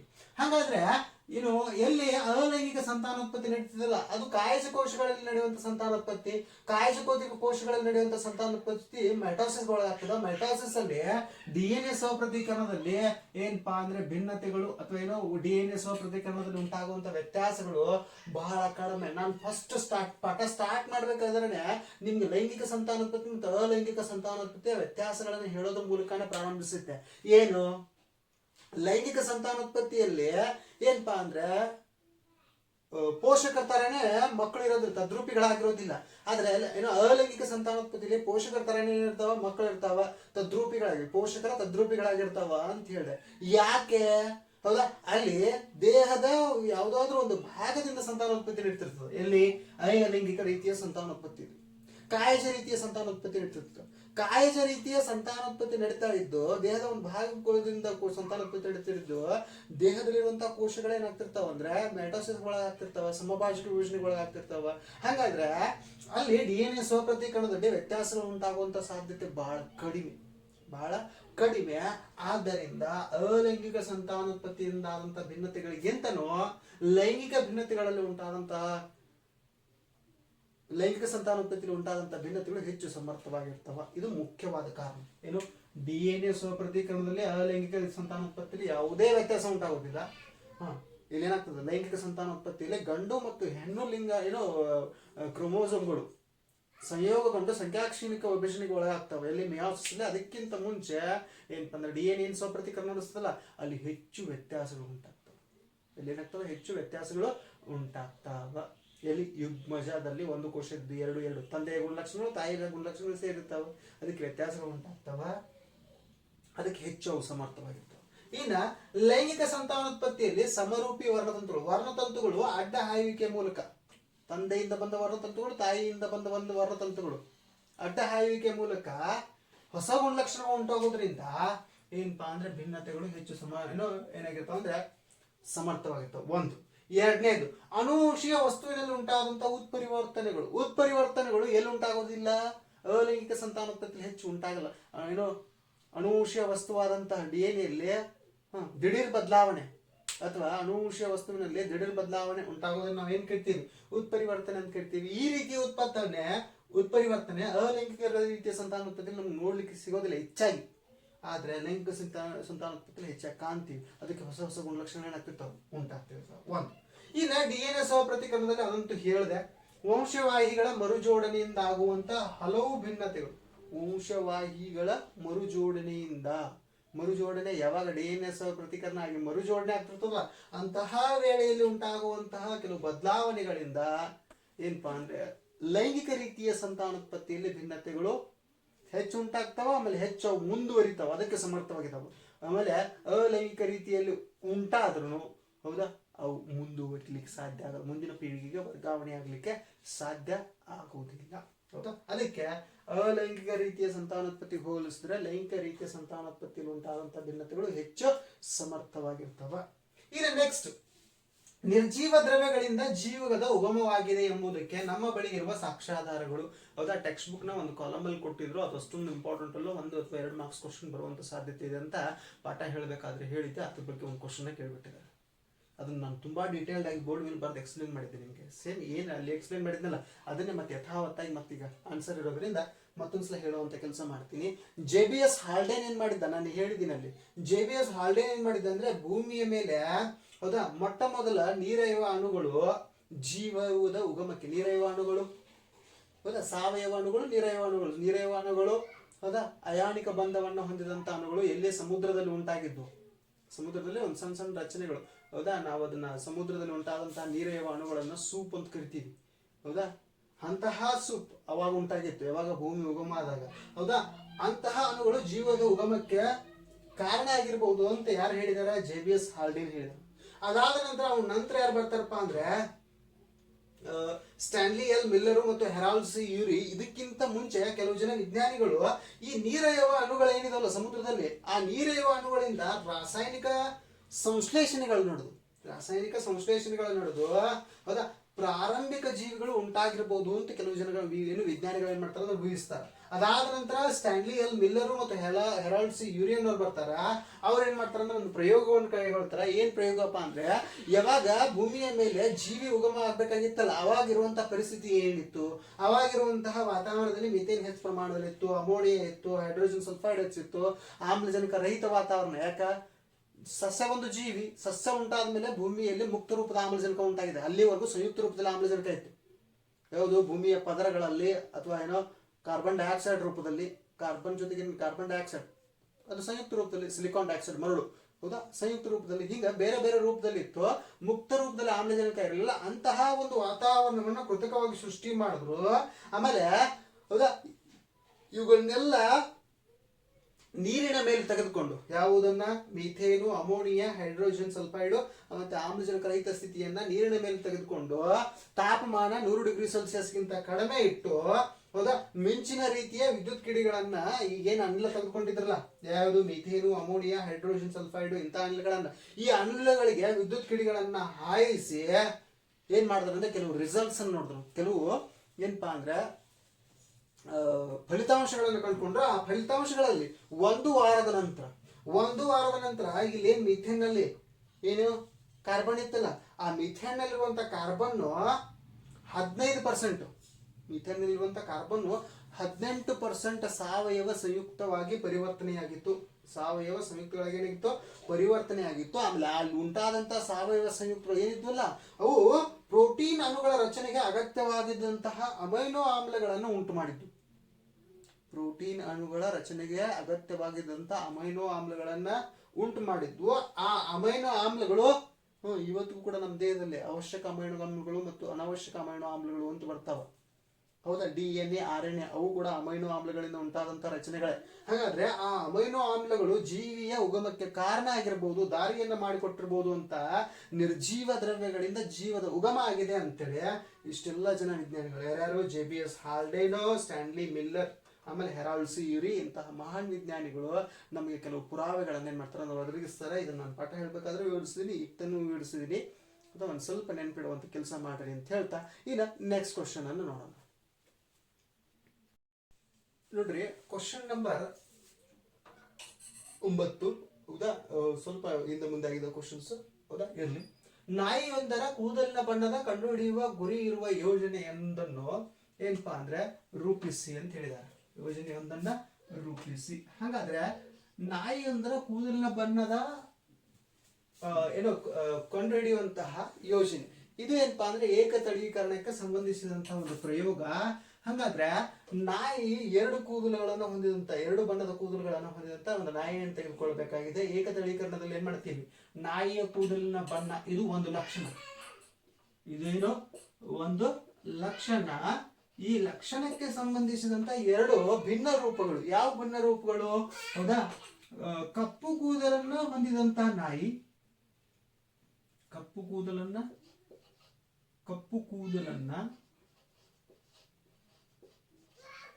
ಹೊಂದಿದ ನಾಯಿ, ಹೌದಾ, ಆಮೇಲೆ ಬಿಳಿ ಕೂದಲನ್ನ ಹೊಂದಿದಂತ ನಾಯಿ, ಬಿಳಿ ಕೂದಲನ್ನು ಹೊಂದಿದ ನಾಯಿ ಅಂತೇಳಿ 2 ಭಿನ್ನ ರೂಪಗಳನ್ನ ಏನ್ ಮಾಡ್ತೀವಿ ಅಂದ್ರೆ ತೆಗೆದುಕೊಳ್ತೀವಿ. ಹೌದಾ, ಇದರಲ್ಲಿ ಏನಪ್ಪಾ ಅಂದ್ರೆ ಕಪ್ಪು ಕೂದಲನ್ನು ಹೊಂದಿದಂತ ನಾಯಿ ಏನು ಈ ಅಂಶ ಇದೆಯಲ್ಲ, ಇದನ್ನ ಪ್ರಬಲ ಅಂಶ ಅಂತ ತೆಗೆದುಕೊಳ್ಳೋಣ. ಹಾಗಾದ್ರೆ ಕಪ್ಪು ಕೂದಲನ್ನು ಹೊಂದಿದಂತದ್ದು ಬ್ಲ್ಯಾಕ್, ಹೌದಾ, ಕ್ಯಾಪಿಟಲ್ ಬಿ ಅಂತ ತೆಗೆದುಕೊಳ್ತೀನಿ, ಅದಕ್ಕೆ ಸಂಬಂಧಪಟ್ಟಂತಹ ಲಿಂಗಾಣುಗಳು. ಆಮೇಲೆ ಬಿಳಿ ಕೂದಲನ್ನು ಹೊಂದಿದಂತಹ ನಾಯಿಗಳನ್ನ ನಾನು ಏನ್ ಮಾಡ್ತೀನಿ ಅಂದ್ರೆ ಸ್ಮಾಲ್ ಬಿ ಅಂತ ಲಿಂಗಾಣುಗಳನ್ನ ಏನ್ ಮಾಡ್ತೀನಿ ಅಂತ ತೆಗೆದುಕೊಳ್ತೀನಿ. ಆಮೇಲೆ ಏನಪ್ಪಾ ಅಂದ್ರೆ ಮೆಂಡಲ್ ಅವರು ಏಕದಳೀಕರಣವನ್ನು ನಡೆಸೋಕ್ಕಿಂತ ಮುಂಚೆ ಶುದ್ಧ ಕಪ್ಪು ಮತ್ತು ಶುದ್ಧ ಬಿಳಿ ಕೂದಲನ್ನು ಹೊಂದಿದಂತ ನಾಯಿಗಳನ್ನ ತೆಗೆದುಕೊಂಡು ಮಾಡ್ತಾ ಇದ್ರು ಪ್ರಯೋಗ. ಅವ್ರು ಮಾಡಿದ್ರೆ ಇದನ್ನ ಪ್ರಾಕ್ಟಿಕಲ್ ಆಗಿ ಕೇಳಿದಾರೆ, ಅನ್ವಯಿಕ ರೀತಿಯಲ್ಲಿ ಕೇಳಿದ್ರೆ, ಹಂಗಾದ್ರೆ ನಾವು ಅನ್ವಯಿಕ ರೀತಿಯಲ್ಲೇ ಬಿಡಿಸ್ತಾ ಹೋಗೋಣ. ಹಾಗಾದ್ರೆ ಇವು 2 ನಾಯಿಗಳನ್ನ ಏನ್ ಮಾಡ್ತೀವಿ ಅಂದ್ರೆ ಸಂಕರಣಕ್ಕೆ ಒಳಪಡಿಸ್ತೀವಿ. ಹೌದಾ, ಎಂತಹ ಸಂಕರಣ ಅಂದ್ರೆ ಬಾಹ್ಯ ತಳಿ ಸಂಕರಣ. ಅದನ್ನ ಪರಕೀಯ ಪರಾಗಸ್ಪರ್ಶ, ಸಸ್ಯಗಳಲ್ಲಾದ್ರೆ ಪರಕೀಯ ಪರಾಗಸ್ಪರ್ಶ, ಆದ್ರೆ ಇಲ್ಲಾದ್ರೆ ಬಾಹ್ಯ ತಳಿ ಸಂಕರಣ. ಯಾಕಂದ್ರೆ 2 ತಳಿ ಏನಿದೆ ಬೇರೆ ಇದೆ. ಒಂದು ಕಪ್ಪು ಕೂದಲು ಹೊಂದಿದಂತ ನಾಯಿ ಇದೆ, ಇನ್ನೊಂದು ಬಿಳಿ ಕೂದಲನ್ನು ಹೊಂದಿದಂತ ನಾಯಿ ಇದೆ. ಫಾರ್ ಎಕ್ಸಾಂಪಲ್ ಇದನ್ನ ಗಂಡು ನಾಯಿ ಅಂತ ಇಟ್ಕೊಳ್ರಿ. ಹೌದಾ, ಕಪ್ಪು ಕೂದಲನ್ನ ಹೊಂದಿದಂತ ಗಂಡು ನಾಯಿ, ಆಮೇಲೆ ಬಿಳಿ ಕೂದಲನ್ನು ಹೊಂದಿದಂತ ಹೆಣ್ಣು ನಾಯಿ ಅಂತ ಇಟ್ಕೊಳ್ರಿ. ಬಿಳಿ ಕೂದಲನ್ನು ಹೊಂದಿದಂತ ಹೆಣ್ಣು ನಾಯಿ. ಹಾಗಾದ್ರೆ ಇವು ಎರಡನ್ನ ಏನ್ ಮಾಡ್ತೀವಿ ಅಂದ್ರೆ ಸಂಕಲನಗೊಳಪಡಿಸ್ತೀವಿ. ಸಂಕಲನಗೊಳಪಡಿಸಿದಾಗ ಕ್ಯಾಪಿಟಲ್ ಬಿ ಸ್ಮಾಲ್ ಬಿ ಎಲ್ಲಾನು ಏನಾಗಿರ್ತಾವ ಅಂದ್ರೆ ಕಪ್ಪು ಬಣ್ಣವನ್ನ ಹೊಂದಿದಂತಹ ನಾಯಿ ಮರಿಗಳಿರ್ತಾವ. ಕಪ್ಪು ಬಣ್ಣವನ್ನ ಹೊಂದಿದ ನಾಯಿ ಮರಿಗಳಿರ್ತಾವ. ಕಪ್ಪು ಬಣ್ಣವನ್ನ ಹೊಂದಿದ ನಾಯಿ ಮರಿಗಳಿರ್ತಾವ. ಹಾಗಾದ್ರೆ ಇದನ್ನ ಏನ್ ಕರಿತೀವಿ ಅಂದ್ರೆ ಮೊದಲನೇ ತಳಿ ಪೀಳಿಗೆ, ಫಸ್ಟ್ ಫೈಲಿಯಲ್ ಜನರೇಷನ್, F1 ತಳಿ ಪೀಳಿಗೆ ಅಂತ ಕರಿತೀವಿ. ಇದನ್ನೇನ್ ಕರಿತೀವಿ? ಮೊದಲನೇ ತಳಿ ಪೀಳಿಗೆ, ಫಸ್ಟ್ ಫೈಲಿಯಲ್ ಜನರೇಷನ್ ಅಂತ ತಗೋತೀವಿ ಇದನ್ನ. ಇನ್ನ ಈ ನಾಯಿಗಳು ಇನ್ ಬೆಳೆದು ದೊಡ್ಡ ಆಗ್ತಾವ. ಈ ನಾಯಿ ಮರಿಗಳು ಏನಾಗ್ತಾವ? ಬೆಳೆದು ದೊಡ್ಡವಾಗ್ತಾವ. ದೊಡ್ಡವಾದ ನಂತರ ಅವು ತಮ್ಮಲ್ಲಿಯೇ ಏನ್ ಮಾಡ್ತಾವ ಅಂದ್ರೆ ಸಂತಾನೋತ್ಪತ್ತಿ ನಡೆಸ್ತಾವ. ತಮ್ಮಲ್ಲಿ ಸ್ವಕೀಯ ಪರಾಗಸ್ಪರ್ಶ. ಹಂಗಾದ್ರೆ ತಮ್ಮಲ್ಲಿಯೇ ಸಂತಾನೋತ್ಪತ್ತಿಯನ್ನು ನಡೆಸಿದಾಗ ನಮಗೆ 3 ರೀತಿಯಾದಂತಹ ನಾಯಿ ಮರಿಗಳು ಸಿಗ್ತಾವ. 3 ರೀತಿಯಾದಂತಹ ನಾಯಿ ಮರಿಗಳು ಏನಪ್ಪಾ ಅಂದ್ರೆ ಕಪ್ಪು ಕೂದಲನ್ನ ಹೊಂದಿದಂತಹ ನಾಯಿ ಮರಿಗಳು, ಕ್ಯಾಪಿಟಲ್ ಬಿ. ಆಮೇಲೆ ಮತ್ತೊಂದು ಕಪ್ಪು ಕೂದಲನ್ನು ಹೊಂದಿದಂತ ನಾಯಿ ಮರಿ ಆದ್ರೆ ಅಶುದ್ಧವಾಗಿದೆ. ಇನ್ನೊಂದು ಬಿಳಿ ಕೂದಲನ್ನು ಹೊಂದಿದಂತ ನಾಯಿ ಮರಿ. ಹೌದಾ? ಎಲ್ಲಿ? ಎರಡನೇ ತಳಿ ಪೀಳಿಗೆಯಲ್ಲಿ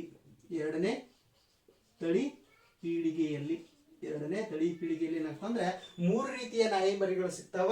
ಕಪ್ಪು ಕೂದಲನ್ನು ಹೊಂದಿದಂತ ನಾಯಿ ಮರಿಗಳು, ಅಶುದ್ಧ ಏನಪ್ಪಾ ಅಂದ್ರೆ ಕಪ್ಪು ಕೂದಲನ್ನು ಹೊಂದಿದಂತ ನಾಯಿ ಮರಿಗಳು ಮತ್ತು ಬಿಳಿ ಕೂದಲನ್ನು ಹೊಂದಿದಂತ ನಾಯಿ ಮರಿಗಳು. ಆಮೇಲೆ ಅವುಗಳ ನಡುವಿನ ವ್ಯಕ್ತ ರೂಪ ಎಷ್ಟಿರ್ತದಪ್ಪ ಅಂತ ಹೇಳಿದೀನಿ ನಿಮ್ಗೆ. ಏಕತಳಿ ವ್ಯಕ್ತ ರೂಪ ಎಷ್ಟಿರ್ತದ? 3:1. ಆಮೇಲೆ ಜೀನ್ನ ನಮೂನೆ ಎಷ್ಟಿರ್ತದ? 1:2:1. ಇದು ಹೆಂಗಿರ್ತದ ಅನ್ನೋದನ್ನ ಚಕ್ಕರ್ ಬೋರ್ಡ್ ನ ಸಹಾಯದಿಂದ ತಿಳ್ಕೊಳ್ಳೋಣ. ಏನ್ ಮಾಡೋಣ?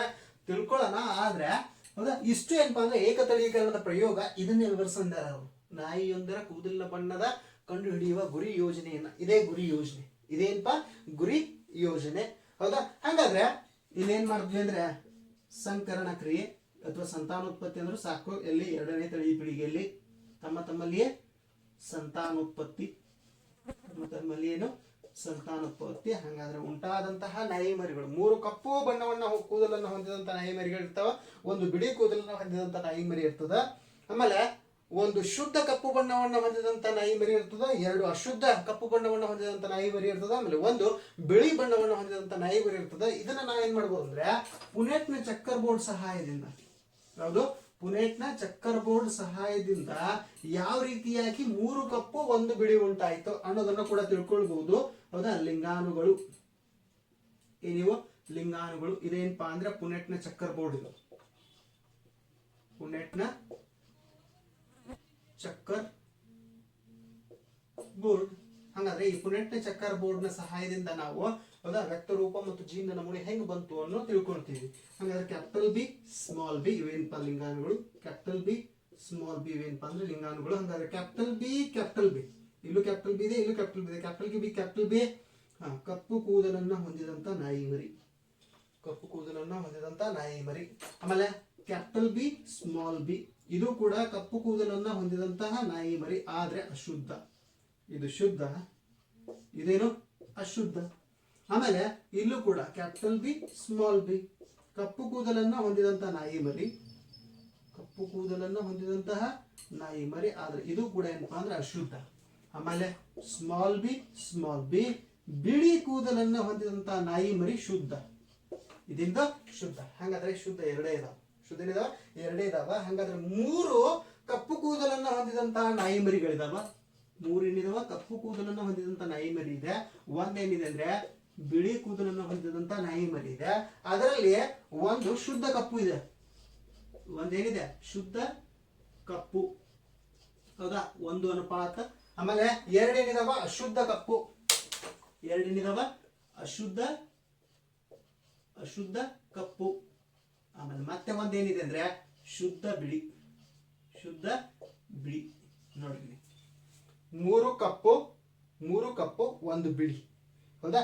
ಇದೇನು ವ್ಯಕ್ತ ರೂಪ. ಇನ್ ಜೀನ ನಮೂನೆ 1 ಶುದ್ಧ ಕಪ್ಪು, 2 ಅಶುದ್ಧ ಕಪ್ಪು, 1 ಶುದ್ಧ ಬಿಳಿ. 1 ಶುದ್ಧ ಕಪ್ಪು, 2 ಅಶುದ್ಧ ಕಪ್ಪು, 1 ಶುದ್ಧ ಬಿಳಿ. ಇದು ಏನಪ್ಪಾ ಅಂದ್ರೆ ನಾಯಿಯೊಂದರ ಕೂದಲಿನ ಬಣ್ಣ ಕಂಡುಹಿಡಿಯುವಂತ ಗುರಿ ಇರುವಂತಹ ಒಂದು ಯೋಜನೆ. ಹೌದಾ, ಏಕತಳೀಕರಣಕ್ಕೆ ಸಂಬಂಧಿಸಿದಂತ ಒಂದು ಪ್ರಯೋಗ.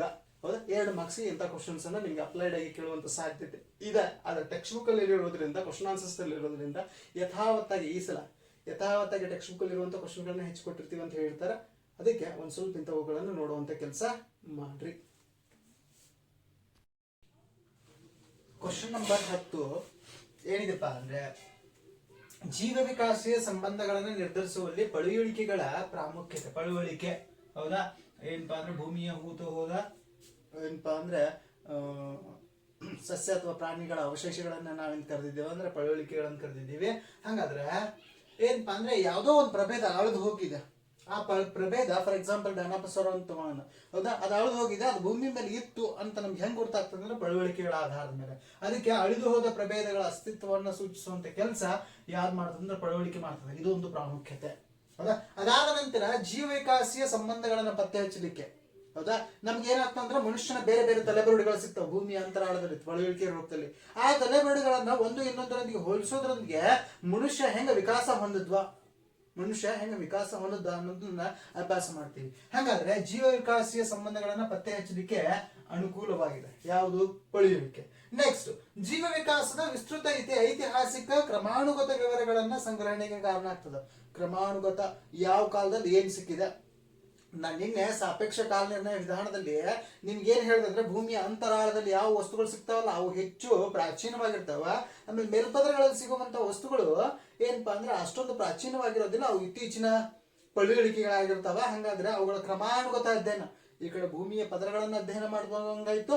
ಆಮೇಲೆ ಆ ಭೂಮಿಯ ಪದರಗಳು ಯಾವ ವೇಳೆಯಲ್ಲಿ ಇದ್ವು ಅನ್ನೋದು ಪಳೆಯುಳಿಕೆ ಹೇಳ್ತದ.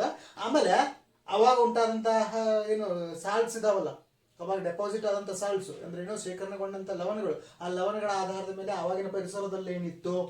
ಹೌದಾ, ಆಮೇಲೆ ಅವಾಗಿನ ಜೀವಿಗಳು ಹೆಂಗಿದ್ವು, ಅದಕ್ಕಿಂತ ಕೆಳಗಿನ ಪದರದಲ್ಲಿ ಇರುವಂತಹ ಜೀವಿಗಳು, ಅದಕ್ಕಿಂತ ಕೆಳಗಿನ ಪದರದಲ್ಲಿರುವಂತಹ ಜೀವಿಗಳು, ಹಿಂಗ ಒಂದು ಇನ್ನೊಂದರೊಂದಿಗೆ ಸಂಬಂಧವನ್ನ ಕಲ್ಪಿಸಿ ನಾವೇನ್ ಮಾಡ್ಬೋದು ಅಂದ್ರೆ ಕ್ರಮಾನುಗತ ವಿವರಗಳನ್ನ ಪಡಿಬಹುದು.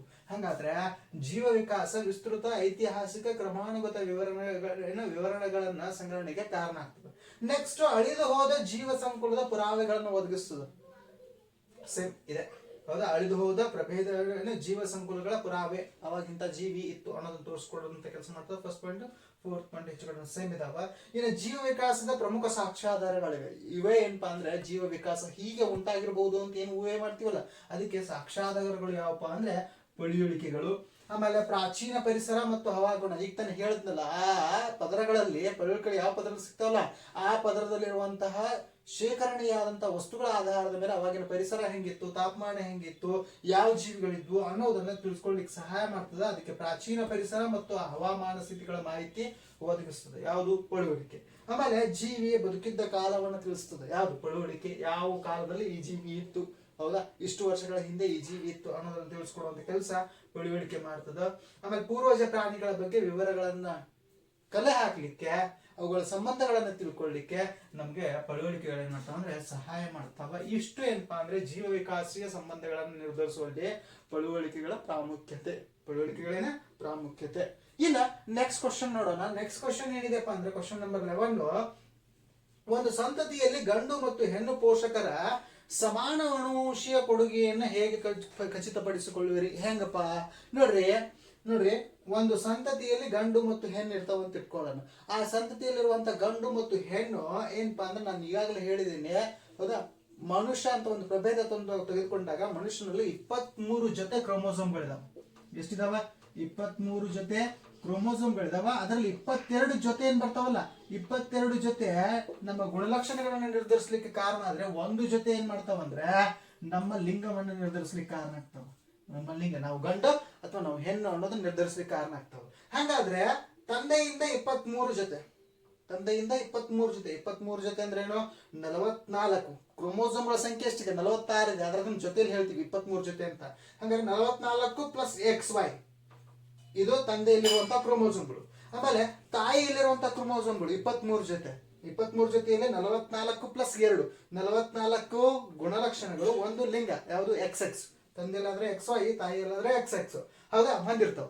ಹಾಗಾದ್ರೆ ಯಾವಾಗ ಈ ಲಿಂಗಾಣುಗಳು ಸಂಯೋಗ ಹೊಂತಾವ ಮಿಯಾಸಿಸ್ ವಿಭಜನೆಗೆ ಒಳಗಾಗ್ತಾವ ಅಂತ ಹೇಳಿದೀನಿ. ಯಾವಾಗ ಈ ಎರಡು ಏನು ಗಂಡು ಲಿಂಗಾಣುಗಳ ಮತ್ತು ಹೆಣ್ಣು ಲಿಂಗಾಣುಗಳ ಸಂಯೋಗ ಮತ್ತು ನಿಶೇಷಣ ಕ್ರಿಯೆಯಿಂದ ಯುಗ್ಮಜ ಉಂಟಾಗ್ತದೆ. ಯುಗ್ಮಜದಲ್ಲಿ ಕೋಶಗಳ ಸಂಖ್ಯೆ ಹೆಚ್ಚಿಸ್ಕೋಬೇಕಲ್ಲ ಇನ್ನ, ಯಾಕಂದ್ರೆ ಕೋಶ ದೊಡ್ಡದಾಗಿ ಯುಗ್ಮಜದ್ದು ಭ್ರೂಣವಾಗಿ ಬೆಳಿಬೇಕು, ಭ್ರೂಣ ಇದ್ದದ್ದು ಮುಂದಿನ ಹಂತಗಳನ್ನು ತಲುಪಬೇಕು. ಹಾಗಾದ್ರೆ ಅಲ್ಲಿ ಜೀವಕೋಶ ವಿಭಜನೆ ನಡಿಬೇಕಲ್ಲ, ಆ ಕೋಶನ ವಿಭಜನೆ ನಡೆಯುವಂತ ವೇಳೆಯಲ್ಲಿ ಮಿಯಾಸಿಸ್ ಅನ್ನೋ ಒಂದು ಪ್ರಕ್ರಿಯೆ ನಡೀತದೆ. ಮಿಯಾಸಿಸ್ ಅನ್ನುವಂತ ಪ್ರಕ್ರಿಯೆ ನಡೀತದ. ಆ ಮಿಯಾಸಿಸ್ ಅನ್ನೋ ಪ್ರಕ್ರಿಯೆಯಲ್ಲಿ ಸಂಖ್ಯಾಕ್ಷೀಣ ವಿಭಜನೆ ನಡೆದು, ಸಮಭಾಷಿಕ ವಿಭಜನೆ 2n ಅಂತ ಕರಿತೀವಿ, ಸಂಖ್ಯಾಕ್ಷೀಣ ವಿಭಜನೆಯನ್ನ ಹೌದಾ n ಅಂತ ಕರಿತೀವಿ. ಅದು ನಡೆದು ವಿಭಜನೆ ಹೊಂದಿ ಹೌದಾ ಏನಪ್ಪಾ ಅಂದ್ರೆ ತಂದೆಯಿಂದ 23 ಜೊತೆ ತಾಯಿಯಿಂದ 23 ಜೊತೆ ಇದ್ರು ಹೌದಾ ಮಗುವಿನಲ್ಲಿ ಮಾತ್ರ 46 ಜೊತೆ ಆಗಲ್ಲ, 23 ಜೊತೆ ಉಳಿತಾವ. ಹಂಗಾದ್ರೆ 23 ಜೊತೆ ಉಳಿದು ಏನು ಅಂಡಾಣುಗಳು ಮತ್ತು ಲಿಂಗಾಣುಗಳು ಸೇರಿ ಉಂಟಾಗಿರ್ತದಲ್ಲ, ಆ ಯುಗ್ಮಜ 23 ಜೊತೆ ಹೊಂದಿರ್ತದಲ್ಲ, ಅದು ಗಂಡಾಗಿರ್ತದ ಅಥವಾ ಹೆಣ್ಣಾಗಿರ್ತದ. ಹಂಗಾದ್ರೆ ಇಲ್ಲಿ ತಂದೆಯಿಂದನೂ ಗುಣಲಕ್ಷಣಗಳು ಬಂದು ತಾಯಿಯಿಂದನೂ ಗುಣಲಕ್ಷಣಗಳು ಬಂದು ಆಮೇಲೆ ಅವೇನದು ಸಮಾನ ಅಣುಶ ಕೊಡುಗೆಗಳನ್ನ ಎಲ್ಲಿ ಕೊಟ್ಟು ಮಗುವಿಗೆ ಕೊಡುವಂತ ಕೆಲಸ ಮಾಡು, ಮಗುವಿಗೆ ಕೊಡುವಂತ ಕೆಲಸ ಮಾಡುದು. ಹೌದಾ ಅದನ್ನ ನೀವು ಲಿಂಗ ನಿರ್ಧಾರದಲ್ಲಿ ಕ್ಲಿಯರ್ ಆಗಿ ಅಭ್ಯಾಸ ಮಾಡಿದೀರ. ಏನು 22 ಜೊತೆ XX ಯಾರಿದು ತಂದೆ, ಆಮೇಲೆ 22 ಜೊತೆ ಹೌದಾ XY ಸಾರಿ ತಂದೆ, 22 ಜೊತೆ ಪ್ಲಸ್ XY ತಂದೆ, 22 ಜೊತೆ XX ತಾಯಿ. ಹಂಗಾದ್ರೆ ನೋಡ್ರಿ ತಂದೆಯಿಂದನೂ X ಬಂದಿದೆ, ತಾಯಿಯಿಂದನೂ X ಬಂದಿದೆ. ಅಂದ್ರೆ ಹುಟ್ಟುವಂತ ಮಗು ಏನಾಗಿರ್ತದ ಅಂದ್ರೆ ಹೆಣ್ಣಾಗಿರ್ತದ ಅಂತ ಹೇಳಿ ಲಿಂಗ ನಿರ್ಧಾರಣೆಯಲ್ಲಿ XX ಬಂದ್ರೆ ಏನಾಗಿರ್ತದೆ ಹೆಣ್ಣಾಗಿರ್ತದ. ಹಾಗಾದ್ರೆ ಇಲ್ಲಿ 23 ಜೊತೆ, ಇಲ್ಲಿ 23 ಜೊತೆ, ಇಲ್ಲಿ 46 ಜೊತೆ ಆಗಲ್ಲ, ಇಲ್ಲಿ ಎಷ್ಟು ಉಳಿತದ 23 ಜೊತೆ. ಈ 23 ಜೊತೆಯಲ್ಲಿ 22 ಜೊತೆ ಏನಿರ್ತಾವಲ್ಲ ಹೌದಾ 22 ಪ್ಲಸ್ XX. ಆಮೇಲೆ ತಂದೆಯಿಂದ Y ಬಂದಿದೆ, ತಾಯಿಯಿಂದ X ಬಂದಿದೆ, ಇದನ್ನ XY ಅಂತ ಕರಿತೀವಿ. ಹುಟ್ಟುವಂತ ಮಗು ಯಾವ್ದಾಗಿರ್ತದ ಗಂಡಾಗಿರ್ತದ. ಹಾಗಾದ್ರೆ ಇಲ್ಲೂ ಕೂಡ 22 ಜೊತೆ ಒಂದು ಜೊತೆ XY, ಒಂದು ಜೊತೆ ಏನಾಯ್ತು XY. ಹಾಗಾದ್ರೆ ಇಲ್ಲಿ ತಂದೆಯಲ್ಲಿರುವಂತಹ ಗುಣಲಕ್ಷಣಗಳು ಇದಾವ, ತಾಯಿಯಲ್ಲಿರುವಂತಹ ಗುಣಲಕ್ಷಣಗಳು ಇದಾವ. ಏನಾಗಿದಾವ ಸಮಾನವಾಗಿ ಅನುವಂಶೀಯ ಕೊಡುಗೆಯನ್ನು ಕೊಟ್ಟಿದ್ದಾವೆ. ಯಾವ ಒಂದು ವಿಧಾನದ ಮೂಲಕ? ಮಿಯಾಸಿಸ್, ಸಂಖ್ಯಾಕ್ಷೀಣ ವಿಭಜನೆ ಮೂಲಕ. ಹೌದಾ ಅದು ಗಂಡ ಹುಟ್ಲಿ ಅಥವಾ ಅದು ಹೆಣ್ಣ ಹುಟ್ಲಿ, ಅಥವಾ ಹೆಣ್ಣ ಹುಟ್ಲಿ. ಹೌದಾ ಅದಕ್ಕೆ ಈ ಕ್ವಶನ್ಗೆ ನಾವು ನಮ್ಮ ಟೆಕ್ಸ್ಟ್ ಬುಕ್ ಅಲ್ಲಿ ಏನಾದ್ರೂ ಮಿಯಾಸಿಸ್ ಅನ್ನ ಹೆಚ್ಚು ವಿವರವಾಗಿ, ಮಿಯಾಸಿಸ್ ಅಲ್ಲಿ 8 ಹಂತಗಳು ಬರ್ತಾವ. ಮೆಟಾಫೇಸು, ಎನಾಫೇಸು, ಟೀಲೋಫೇಸು ಮತ್ತು ಪ್ರೊಫೇಸ್, ಮೆಟಾಫೇಸ್, ಎನಾಫೇಸ್, ಟೀಲೋಫೇಸ್ 1, ಆಮೇಲೆ ಪ್ರೊಫೇಸ್, ಮೆಟಾಫೇಸ್, ಎನಾಫೇಸ್, ಟೀಲೋಫೇಸ್ 2 ಅಂತ 8 ಹಂತಗಳು ಬರ್ತಾವ. ಆ 8 ಹಂತಗಳಲ್ಲಿ ಯಾವ ರೀತಿಯಾಗಿ ತಂದೆಯಿಂದ ಬಂದಂತ ಗುಣಲಕ್ಷಣಗಳು ಮತ್ತು ತಾಯಿಯಿಂದ ಗುಣಲಕ್ಷಣಗಳು ಸಮಾನವಾಗಿ ಮುಂದಿನ ಸಂತತಿಗೆ ವರ್ಗಾವಣೆ ಆಗ್ತಾವ ಅನ್ನೋದನ್ನ ಬಹಳ ವಿವರವಾಗಿ ಕೊಟ್ಟಿದ್ರು. ಆದ್ರೆ ಅದನ್ನ ನೀವು ನಿಮ್ಮ ಹೈಯರ್ ಕ್ಲಾಸ್ಗಳಲ್ಲಿ PUC ಅಭ್ಯಾಸ ಮಾಡ್ತೀರಾ. ಈಗ ನಮ್ಮ ಸಿಲೆಬಸ್ಗೆ ಎಷ್ಟು ಕೊಟ್ಟಿದ್ದಾರೆ ಇಷ್ಟು ವಿವರಣೆ ಕೊಟ್ರೆ ಸಾಕು, ಇನ್ನ ಲಾಸ್ಟ್ ಕ್ವಶನ್ ಏನಿದೆ ಅದನ್ನು ಡಿಸ್ಕಸ್ ಮಾಡ್ತೀವಿ. ಕ್ವಶನ್ ನಂಬರ್ 12 ಲಾಸ್ಟ್ ಕ್ವಶನ್ ಇದು. ಜೀವಿಯೊಂದಕ್ಕೆ ಬದುಕುಳಿಯುವ ಅರ್ಹತೆ ಒದಗಿಸುವ ಭಿನ್ನತೆಗಳು ಮಾತ್ರ ಜೀವಿ ಸಮೂಹದಲ್ಲಿ ಉಳಿಯುತ್ತವೆ. ನೀವು ಈ ಹೇಳಿಕೆಯನ್ನು ಸಮರ್ಥಿಸುತ್ತೀರಾ? ಹೌದು ಅಂದ್ರೆ ಹೌದು ಯಾಕೆ, ಇಲ್ಲ ಅಂದ್ರೆ ಇಲ್ಲ ಯಾಕೆ ಅಂತ ಕೇಳ್ತಾರೆ. ಹಾಗಾದ್ರೆ ಜೀವಿಯೊಂದಕ್ಕೆ ಬದುಕುಳಿಯುವ ಅರ್ಹತೆ ಒದಗಿಸುವ ಭಿನ್ನತೆಗಳು, ಜೀವಿಯೊಂದಕ್ಕೆ ಬದುಕುಳಿಯುವ ಅರ್ಹತೆಯನ್ನು ಒದಗಿಸುವಂತ ಭಿನ್ನತೆಗಳು ಮಾತ್ರ ಜೀವಿ ಸಮೂಹದಲ್ಲಿ ಉಳಿತಾವ. ಈ ಹೇಳಿಕೆಯನ್ನು ಸಮರ್ಥಿಸ್ತೀರಾ? ಹೌದು ನಾನು ಸಮರ್ಥಿಸ್ತೀನಿ, ಹೌದು ಅಂತ ಒಪ್ಕೋತೀನಿ. ಯಾಕೆ?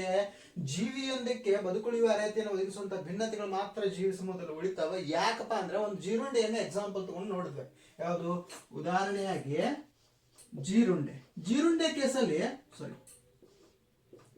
ಕೇಸಲ್ಲಿ ಏನಪ್ಪಾ ಅಂದ್ರೆ ಸಂತಾನೋತ್ಪತ್ತಿ ನಡೆಯುವಂತಹ ವೇಳೆಯಲ್ಲಿ DNA ಸ್ವಪ್ರತೀಕರಣ ಆಗ್ತದೆ ಅಂತ ಗುರುತಿದೆ. ಆ DNA ಸ್ವಪ್ರತೀಕರಣ ಆಗುವಂತಹ ವೇಳೆಯಲ್ಲಿ ಉಂಟಾದಂತಹ ವ್ಯತ್ಯಾಸದಿಂದ ಏನಪ್ಪಾ ಅಂದ್ರೆ ಒಂದು ಭಿನ್ನತೆ ಉಂಟಾಯ್ತು. ಏನ್ ಭಿನ್ನತೆ ಅಂದ್ರೆ ಕೆಂಪು ಜೀರುಂಡೆ ಇದ್ದಿದ್ದು ಹಸಿರು ಜೀರುಂಡೆಯಾಗಿ ಬದಲಾಗಿದ್ದು. ಹಾಗಾದ್ರೆ ಮುಂದೆ ವರದಂತೆ ಹಸಿರು ಜೀರುಂಡೆಗಳ ಸಂಖ್ಯೆ ಹೆಚ್ಚಾಗ್ತಾ ಹೋಯ್ತು. ಯಾಕೆ ಹಸಿರು ಜೀರುಂಡೆಗಳ ಸಂಖ್ಯೆ ಹೆಚ್ಚಾಗ್ತಾ ಹೋಯ್ತು? ಕಾಯಿಗಳಿಂದ ಅದನ್ನು ಗುರುತಿಸ್ಲಿಕ್ಕಾಗ್ಲಿಲ್ಲ. ಕಾಯಿಗಳು ಅದನ್ನು ಗುರುತಿಸ್ಲಿಕ್ಕಾಗದೆ ಕೆಂಪು ಜೀರುಂಡೆಗಳನ್ನು ಮಾತ್ರ ಆರಿಸ್ತಿದ್ವು. ಹಸಿರು ಜೀರುಂಡೆಗಳು ಕುಂತು ಎಲೆ ಮೇಲೆ ಯಥೇಚ್ಛವಾಗಿ ಆಹಾರವನ್ನು ಸೇವಿಸ್ತಾ ತನ್ನ ಸಂತತಿಯನ್ನು ಮುಂದುವರಿಸ್ತಾ ತನ್ನ ಸಂಖ್ಯೆಯನ್ನು ಹೆಚ್ಚಿಸ್ಕೊಂಡ್ಬಿಡ್ತು. ಯಾಕೆ ಸಂಖ್ಯೆ ಹೆಚ್ಚಾಗ್ಲಿಕ್ಕೆ ಕಾರಣ? ಬದುಕುಳಿಯುವ ಅರ್ಹತೆ ಹೆಚ್ಚಾದದ್ದು. ಬದುಕುಳಿಯುವ ಅರ್ಹತೆ ಯಾವಾಗ ಹೆಚ್ಚಾಯಿತು? ಉಂಟಾದಂತ ಭಿನ್ನತೆಯಿಂದ. ದೇಹದ ಬಣ್ಣ ಬದಲಾಗಿತ್ತು. ಕೆಂಪಿದ್ರೆ ಅದನ್ನು ಕಾಗೆ ಆರಿಸಿ ತಿಂತಿತ್ತು. ಆದ್ರೆ ಹಸಿರಾಯ್ತಲ್ಲ, ಆ ಹಸಿರಾಗುವಂತ ಭಿನ್ನತೆ ಬದುಕುಳಿಯುವಂತ ಅರ್ಹತೆಯನ್ನು ಹೆಚ್ಚಿಸ್ತು. ಅದಕ್ಕೆ ಏನಪ್ಪಾ ಅಂದ್ರೆ ಬದುಕುಳಿಯುವಂತ ಅರ್ಹತೆ ಒದಗಿಸುವಂತ ಭಿನ್ನತೆಗಳು ಮಾತ್ರ ಜೀವಿ ಸಮೂಹದಲ್ಲಿ ಉಳಿತಾವ. ಯಾಕ ಆ ಹಸಿರು ಬಣ್ಣದ ಉಳಿತು, ಕೆಂಪು ಬಣ್ಣದೆಲ್ಲ ಅಳದೋದು. ಹಂಗಾದ್ರೆ ಅದೇನಾಗ್ತದ? ಮುಂದುವರಿತಾ ಹೋಗ್ತದೆ. ಮುಂದಿನ ಸಂತತಿಗಳು ಅದೇನಾಗ್ತದೆ? ವರ್ಗಾವಣೆ ಆಗ್ತದೆ. ಅದೇ ಒಂದು ಪ್ರಬಲ ಅಂಶವಾಗಿ ಬೆಳೀತದೆ. ಯಾಕಂದ್ರೆ ನಿಸರ್ಗ ಹೊಂದಿಕೊಂಡುವಂತ ಕಾಯಿಗಳನ್ನ ತಪ್ಪಿಸ್ಕೊಂಡು ನಿಸರ್ಗಕ್ಕೆ ಹೊಂದಿಕೊಂಡು ಹೋಗುವಂತ ಗುಣವನ್ನ ಜೀರುಂಡೆ ಬೆಳೆಸ್ಕೊತು. ಆಮೇಲೆ ಅದು ನಿಸರ್ಗದಿಂದ ಆಯ್ಕೆನೂ ಆಯ್ತು.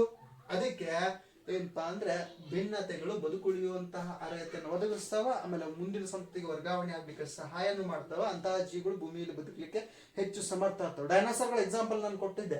ಡೈನಾಸರ್ಗಳು ತಮ್ಮ ತಮ್ಮಲ್ಲಿ ಹೊಡೆದಾಡೋದನ್ನ ಬಿಟ್ಟು, ಮಾಂಸಕ್ಕಾಗಿ, ಆಹಾರಕ್ಕಾಗಿ ತಮ್ಮ ತಮ್ಮದಲ್ಲಿ ಹೊಡೆದಾಡ್ಬಿಟ್ಟು ನಾವು ಭೂಮಿ ಮೇಲೆ ಬದುಕಬೇಕಾಗಿದೆ, ನಾವು ಸಂತಾನೋತ್ಪತ್ತಿ ನಡೆಸಬೇಕು, ಭೂಮಿ ಮೇಲೆ ಬದುಕಬೇಕಾಗಿದೆ, ನಾವು ಸಂತಾನೋತ್ಪತ್ತಿ ನಡೆಸಬೇಕು ಅಂತ ಆ ವೇಳೆಯಲ್ಲಿ ಏನಾದ್ರು ವಿಚಾರ ಮಾಡಿದ್ರೆ ಇವತ್ತು ನಾವು ಭೂಮಿ ಮೇಲೆ ಡೈನಾಸರ್ಗಳನ್ನು ನೋಡ್ತಾ ಇದ್ವಿ. ಆದ್ರೆ ಆ ರೀತಿಯಾಗಿ ವಿಚಾರ ಮಾಡಿಲ್ಲ. ಕೇವಲ ಆಹಾರಕ್ಕಾಗಿ ತಮ್ಮಲ್ಲಿ ತಾವು, ಮನುಷ್ಯಂದು ಒಂದಿನ ಅದೇ ಕಥೆ ಇದೆ. ಮನುಷ್ಯ ಆಹಾರಕ್ಕಾಗಿ ಒಬ್ಬರನ್ನು ಹೊಡೆದು ಇನ್ನೊಬ್ರು ತಿನ್ನೋದು. ಆಫ್ರಿಕಾದಲ್ಲಿ ಕಾಡುಗಳಲ್ಲಿ ಸರ್ವೇ ಸಾಮಾನ್ಯ. ಮನುಷ್ಯನನ್ನು ಹೊಡೆದು ತಿನ್ನೋದು ಮನುಷ್ಯ, ಅದು ಸರ್ವೇ ಸಾಮಾನ್ಯ. ಆದ್ರೆ ಮುಂದೊಂದು ದಿನ ಮನುಷ್ಯನಿಗೆ ಅದೇ ಪಾಡಿದೆ. ಯಾಕೆ? ಆಹಾರ ಸಿಗದಿರುವಾಗ ಏನ್ ಮಾಡೋದು? ಮನುಷ್ಯನ ಹೊಡೆದು ಮನುಷ್ಯನ ಮಾಂಸನೇ ತಿನ್ಬೇಕಾಗ್ತದೆ. ಹಂಗ ಡೈನಾಸರ್ಗಳ ಪರಿಸ್ಥಿತಿ ಬಂದು ಒದಗಿತ್ತು. ಅದಕ್ಕೆ ಅವು ತಮ್ಮ ಸಂತಾನೋತ್ಪತ್ತಿ ಬಗ್ಗೆ ಏನು ವಿಚಾರ ಮಾಡಲಿಲ್ಲ. ಸಂತಾನೋತ್ಪತ್ತಿ ವಿಚಾರ ಮಾಡಲಿಲ್ಲ ಅಷ್ಟೇ ಅಲ್ಲ, ಪರಿಸರದೊಂದಿಗೆ ಹೊಂದಿಕೊಂಡು ಹೋಗುವಂತಹ ಅವನು ಮಾಂಸಾಹಾರ ಸಿಗ್ತಾ ಇಲ್ಲ ಅಂದ್ರೆ ಏನು, ಸಸ್ಯಗಳನ್ನು ತಿಂದು ಬದುಕಬೇಕು. ಬೇರೆ ಯಾವ ಆಹಾರ ಸಿಗ್ತದೋ ಅಂತ ಆಹಾರವನ್ನು ತಿಂದು ಬದುಕಿದ್ರು ನಾವು ಭೂಮಿ ಮೇಲೆ ಇವತ್ತು ನೋಡ್ಲಿಕ್ಕೆ ಸಿಗ್ತಾ ಇದ್ದು. ಹಂಗಾದ್ರೆ ಆ ಗುಣವನ್ನು ನಾವು ಬೆಳೆಸ್ಕೊಳ್ಬೇಕಾಗ್ತದೆ. ಆ ಭಿನ್ನತೆಯನ್ನು ನಮ್ಮ ದೇಹದಲ್ಲಿ ಉಂಟು ಮಾಡಬೇಕಾಗ್ತದೆ. ಮಾಂಸಾಹಾರ ಅಷ್ಟೇ ತಿನ್ಬೇಕಂತೇನಿಲ್ಲ. ಮಾಂಸಾಹಾರಿಗಳು ಸಸ್ಯಾಹಾರಿಗಳಿಗೆ ಪರಿವರ್ತನೆ ಆದಂತ ಎಷ್ಟೋ ಎಕ್ಸಾಂಪಲ್ಸ್ ನಮ್ಮ ಪರಿಸರದಲ್ಲಿ ಇದಾವ. ಹಂಗೆ ಬದಲಾಗಿ ತಮ್ಮನ್ನ ತಾವು ಉಳಿಸ್ಕೊಂಡಿದ್ರೆ ಇವತ್ತು ಭೂಮಿ ಮೇಲೆ ನಮ್ಗೆ ನೋಡ್ಲಿಕ್ಕೆ ಸಿಗ್ತಿದ್ದು. ಅದಕ್ಕೆ ಏನಪ್ಪಾ ಅಂದ್ರೆ ಭಿನ್ನತೆಗಳು ಬದುಕುಳಿಯುವಂತ ಸಾಮರ್ಥ್ಯವನ್ನು ಹೆಚ್ಚಿಸ್ತಾವ. ಯಾವಾಗ? ಪರಿಸರದೊಂದಿಗೆ ನಾವು ಹೊಂದಿಕೊಂಡಾಗ, ನಿಸರ್ಗದಿಂದ ಆಯ್ಕೆ ಆದಾಗ. ಇದು ಬಹಳ ಮುಖ್ಯ ಅಂಶ. ಹಾಗಾದ್ರೆ ಜೀವಿಗಳು ಪರಿಸರದ ಬದಲಾವಣೆಗೆ ಉಂಟಾದಂತ, ಪರಿಸರದಲ್ಲಿ ಏನ್ ಬದಲಾವಣೆ ಆಗ್ತಾವ ಅದಕ್ಕೆ ತಕ್ಕಂಗೆ ನಾವು ಬದಲಾಗಬೇಕು. ಕೊರೋನಾ ಬಂದಿದೆ, ಹಂಗಾದ್ರೆ ನಾವು ನಮ್ಮ ದೇಹ ನಿರೋಧಕ ಶಕ್ತಿಯನ್ನು ಹೆಚ್ಚಿಸ್ಕೋಬೇಕಾಗಿದೆ. ನಾಯಿ ಕೊರೋನಾ ಬರೋದಿಲ್ಲ, ಪ್ರಾಣಿಗಳಿಗೆ ಕೊರೋನಾ ಬರೋದಿಲ್ಲ. ಯಾಕೆ? ಅವುಗಳ ದೇಹ ನಿರೋಧಕ ಶಕ್ತಿ ಹೆಚ್ಚಿದೆ. ನಮ್ದು ಕಡಿಮೆ ಆಗಿದೆ, ಅದಕ್ಕೆ ನಮ್ಮ ಮೇಲೆ ಅಟ್ಯಾಕ್ ಮಾಡ್ತಾ ಇದೆ. ಏಡ್ಸ್ ನೋಡ್ರಿ, ಮಂಗನಲ್ಲಿದೆ, ಚೀಪಾಂಜಿಲಿ, ಗೊರಿಲ್ಲದಿಲ್ಲ, ಏನು ಸಮಸ್ಯೆ ಮಾಡಲ್ಲ. ಆದ್ರೆ ನಾವು ಮಾತ್ರ ಮಾರಣಾಂತಿಕ ಕಾಯಿಲೆ ಅನುಭವಿಸ್ತೀವಿ. ಯಾಕೆ? ನಮ್ಮ ದೇಹ ನಿರೋಧಕ ಶಕ್ತಿ ಏನಾಗಿದೆ? ಕಡಿಮೆ ಆಗಿದೆ. ಹಾಗಾದ್ರೆ ಪರಿಸರಕ್ಕೆ ಹೊಂದ್ಕೊಳ್ಳಿಕ್ಕೆ ನಾವು ನಮ್ಮ ದೇಹ ನಿರೋಧಕ ಶಕ್ತಿಯನ್ನು ಹೆಚ್ಚಿಸ್ಕೋಬೇಕಾಗಿದೆ. ಯಾವುದ್ರ ಮೂಲಕ? ನಮ್ಮ ಅಣುವಂಶೀಯ ವಸ್ತುವಿನಲ್ಲಿ ಬದಲಾವಣೆ ಮಾಡ್ಕೊಳ್ಳೋದ್ರ ಮೂಲಕ. ಹಾಗಾದ್ರೆ ಅದು ಬದಲಾವಣೆ ಹೆಂಗ್ ಉಂಟಾಗ್ತದ? ಭಿನ್ನತೆಯಿಂದ. ಆ ಭಿನ್ನತೆ ಏನಾದ್ರೂ ಉಂಟಾದ್ರೆ ಪರಿಸರಕ್ಕೆ ಹೊಂದ್ಕೊಂಡು ಬದುಕಲಿಕ್ಕೆ ನಾವು ಸಫಲರಾಗ್ತೀವಿ. ನಾವು ಪರಿಸರಕ್ಕೆ ಹೊಂದ್ಕೊಂಡು ಬದುಕಲಿಕ್ಕೆ ಸಫಲರಾದ್ವಿ ಅಂದ್ರೆ ನಿಸರ್ಗದಿಂದ ಆಯ್ಕೆ ಆಗ್ತೀವಿ. ನಿಸರ್ಗದಿಂದ ಆಯ್ಕೆ ಆದ್ರೆ ನಮ್ಮ ಸಂತತಿ ಹಿಂಗ ಮುಂದುವರಿತದೆ. ಇಲ್ಲದಿದ್ರೆ ಏನು, ಇದೇ ರೀತಿಯಾಗಿ ಕಡಿಮೆ ದೇಹ ನಿರೋಧಕ ಶಕ್ತಿಯನ್ನು ಹೊಂದಿದಂತ ಜೀವಿಗಳಾಗೇ ಮುಂದುವರೆದ್ರೆ ನಾವು ಬದುಕುಳಿಯುವಂತ ಸಾಧ್ಯತೆ ಬಹಳ ಕಡಿಮೆ ಇದೆ. ಭೂಮಿಯ ಮೇಲೆ ಮನುಷ್ಯ ಅನ್ನೋ ಜೀವಿಗಳು ಭೂಮಿ ಮೇಲೆ ಉಳಿಯೋದು ತುಂಬಾ ಕಷ್ಟ ಇದೆ. ಅದಕ್ಕೆ ಭಿನ್ನತೆಗಳು ಮುಂದಿನ ಪೀಳಿಗೆಗೆ ಏನಾಗ್ತಾವ ಅಂದ್ರೆ ಅನುವಂಶೀಯವಾಗ್ತಾವ. ಆಮೇಲೆ ನೀವು ನಿಸರ್ಗದೊಂದಿಗೆ ಹೊಂದಿಕೊಂಡು ಬದುಕ್ತಾ ಇದ್ದೀರಂದ್ರೆ ಅದೇ ಭಿನ್ನತೆಗಳು ನಿಸರ್ಗದ ಆಯ್ಕೆಗೂ ಒಳಪಡ್ತಾವ. ನಿಸರ್ಗದ ಆಯ್ಕೆಗೆ ಒಳಪಟ್ರೆ ಅವು ಮುಂದಿನ ಸಂತತಿಗಳು ಏನಾಗ್ತಾವ? ವರ್ಗಾವಣೆ ಆಗ್ತಾವ. ಇಷ್ಟು ಏನಪ್ಪಾ ಅಂದ್ರೆ ಅನುವಂಶೀಯತೆ ಮತ್ತು ಜೀವ ವಿಕಾಸ. ಇಷ್ಟು ಏನಪ್ಪಾ ಅಂದ್ರೆ ಅನುವಂಶೀಯತೆ ಮತ್ತು ಜೀವ ವಿಕಾಸ. ಲಾಸ್ಟ್ ಟೈಮ್ ವಿದ್ಯುತ್ವಾದ ಕಾಂತೀಯ ಪರಿಣಾಮಗಳು ಸ್ಲೈಡ್ಗಳನ್ನು ಮಾಡೋಕೆ ಹೋಗಿ ಗದ್ದಲ ಹಿಡಿದಿತ್ತು ಅಂತೇಳಿ ಈ ಸಲ ಸ್ವಲ್ಪ ಟೈಮ್ ಹೆಚ್ಚು ತಗೊಂಡು ನಾನು ವಿಡಿಯೋ ಕ್ಲಿಪ್ಗಳನ್ನು ಮಾಡಿ ಹಾಕ್ತಾ ಇದ್ದು. ಇದು ಟೈಮ್ ಹೆಚ್ಚು ತಗೊಂಡಿದ್ರು ನಿಮ್ಗೆ ಲಾಭದಾಯಕ. ನೀವು ನೋಡ್ತೀರಿ, ನಾ ಮಾಡಿದ್ದೀನಿ, ಅದನ್ನ ನೀವು ನೋಡಲಿಲ್ಲ, ಹೌದಾ? ಅಂದ್ರೆ ಅದು ವೇಸ್ಟ್, ಹೌದಾ? ನಿಮಗೆ ಏನಾದರೂ ಅದರಿಂದ ನಾಲೆಜ್ ಬರಲಿಲ್ಲ ಅಂದ್ರೆ ಅದು ವೇಸ್ಟ್ ಅನ್ನುವಂಥ ದೃಷ್ಟಿಯಿಂದ ಬೋರ್ಡ್ ಮೇಲೆ ಬರದೆ ವಿವರಿಸುವಂಥ ಕೆಲಸವನ್ನು ಮಾಡಿದ್ದೀನಿ. ಆದಷ್ಟು ನಿಮ್ಮ ಫ್ರೆಂಡ್ಸ್ಗೆ ಶೇರ್ ಮಾಡುವಂಥ ಕೆಲಸ ಮಾಡಿರಿ. ನಮ್ದು ಯಾರ್ಯಾರು ಹಾಗೆ ನೋಡ್ತಾ ಇದ್ದಾರಲ್ಲ ಚಾನಲ್ನ, ಅವರು ಸಬ್ಸ್ಕ್ರೈಬ್ ಮಾಡಿರಿ. ಸಬ್ಸ್ಕ್ರೈಬ್ ಮಾಡಿದ್ರೆ ನಾನು ಹಾಕುವಂಥ ಪ್ರತಿಯೊಂದು ಕ್ಲಾಸ್ ನಿಮಗೆ ಶೇರ್ ಮಾಡುವಂಥ ಕೆಲಸ ಅವಶ್ಯಕತೆ ಇಲ್ಲ.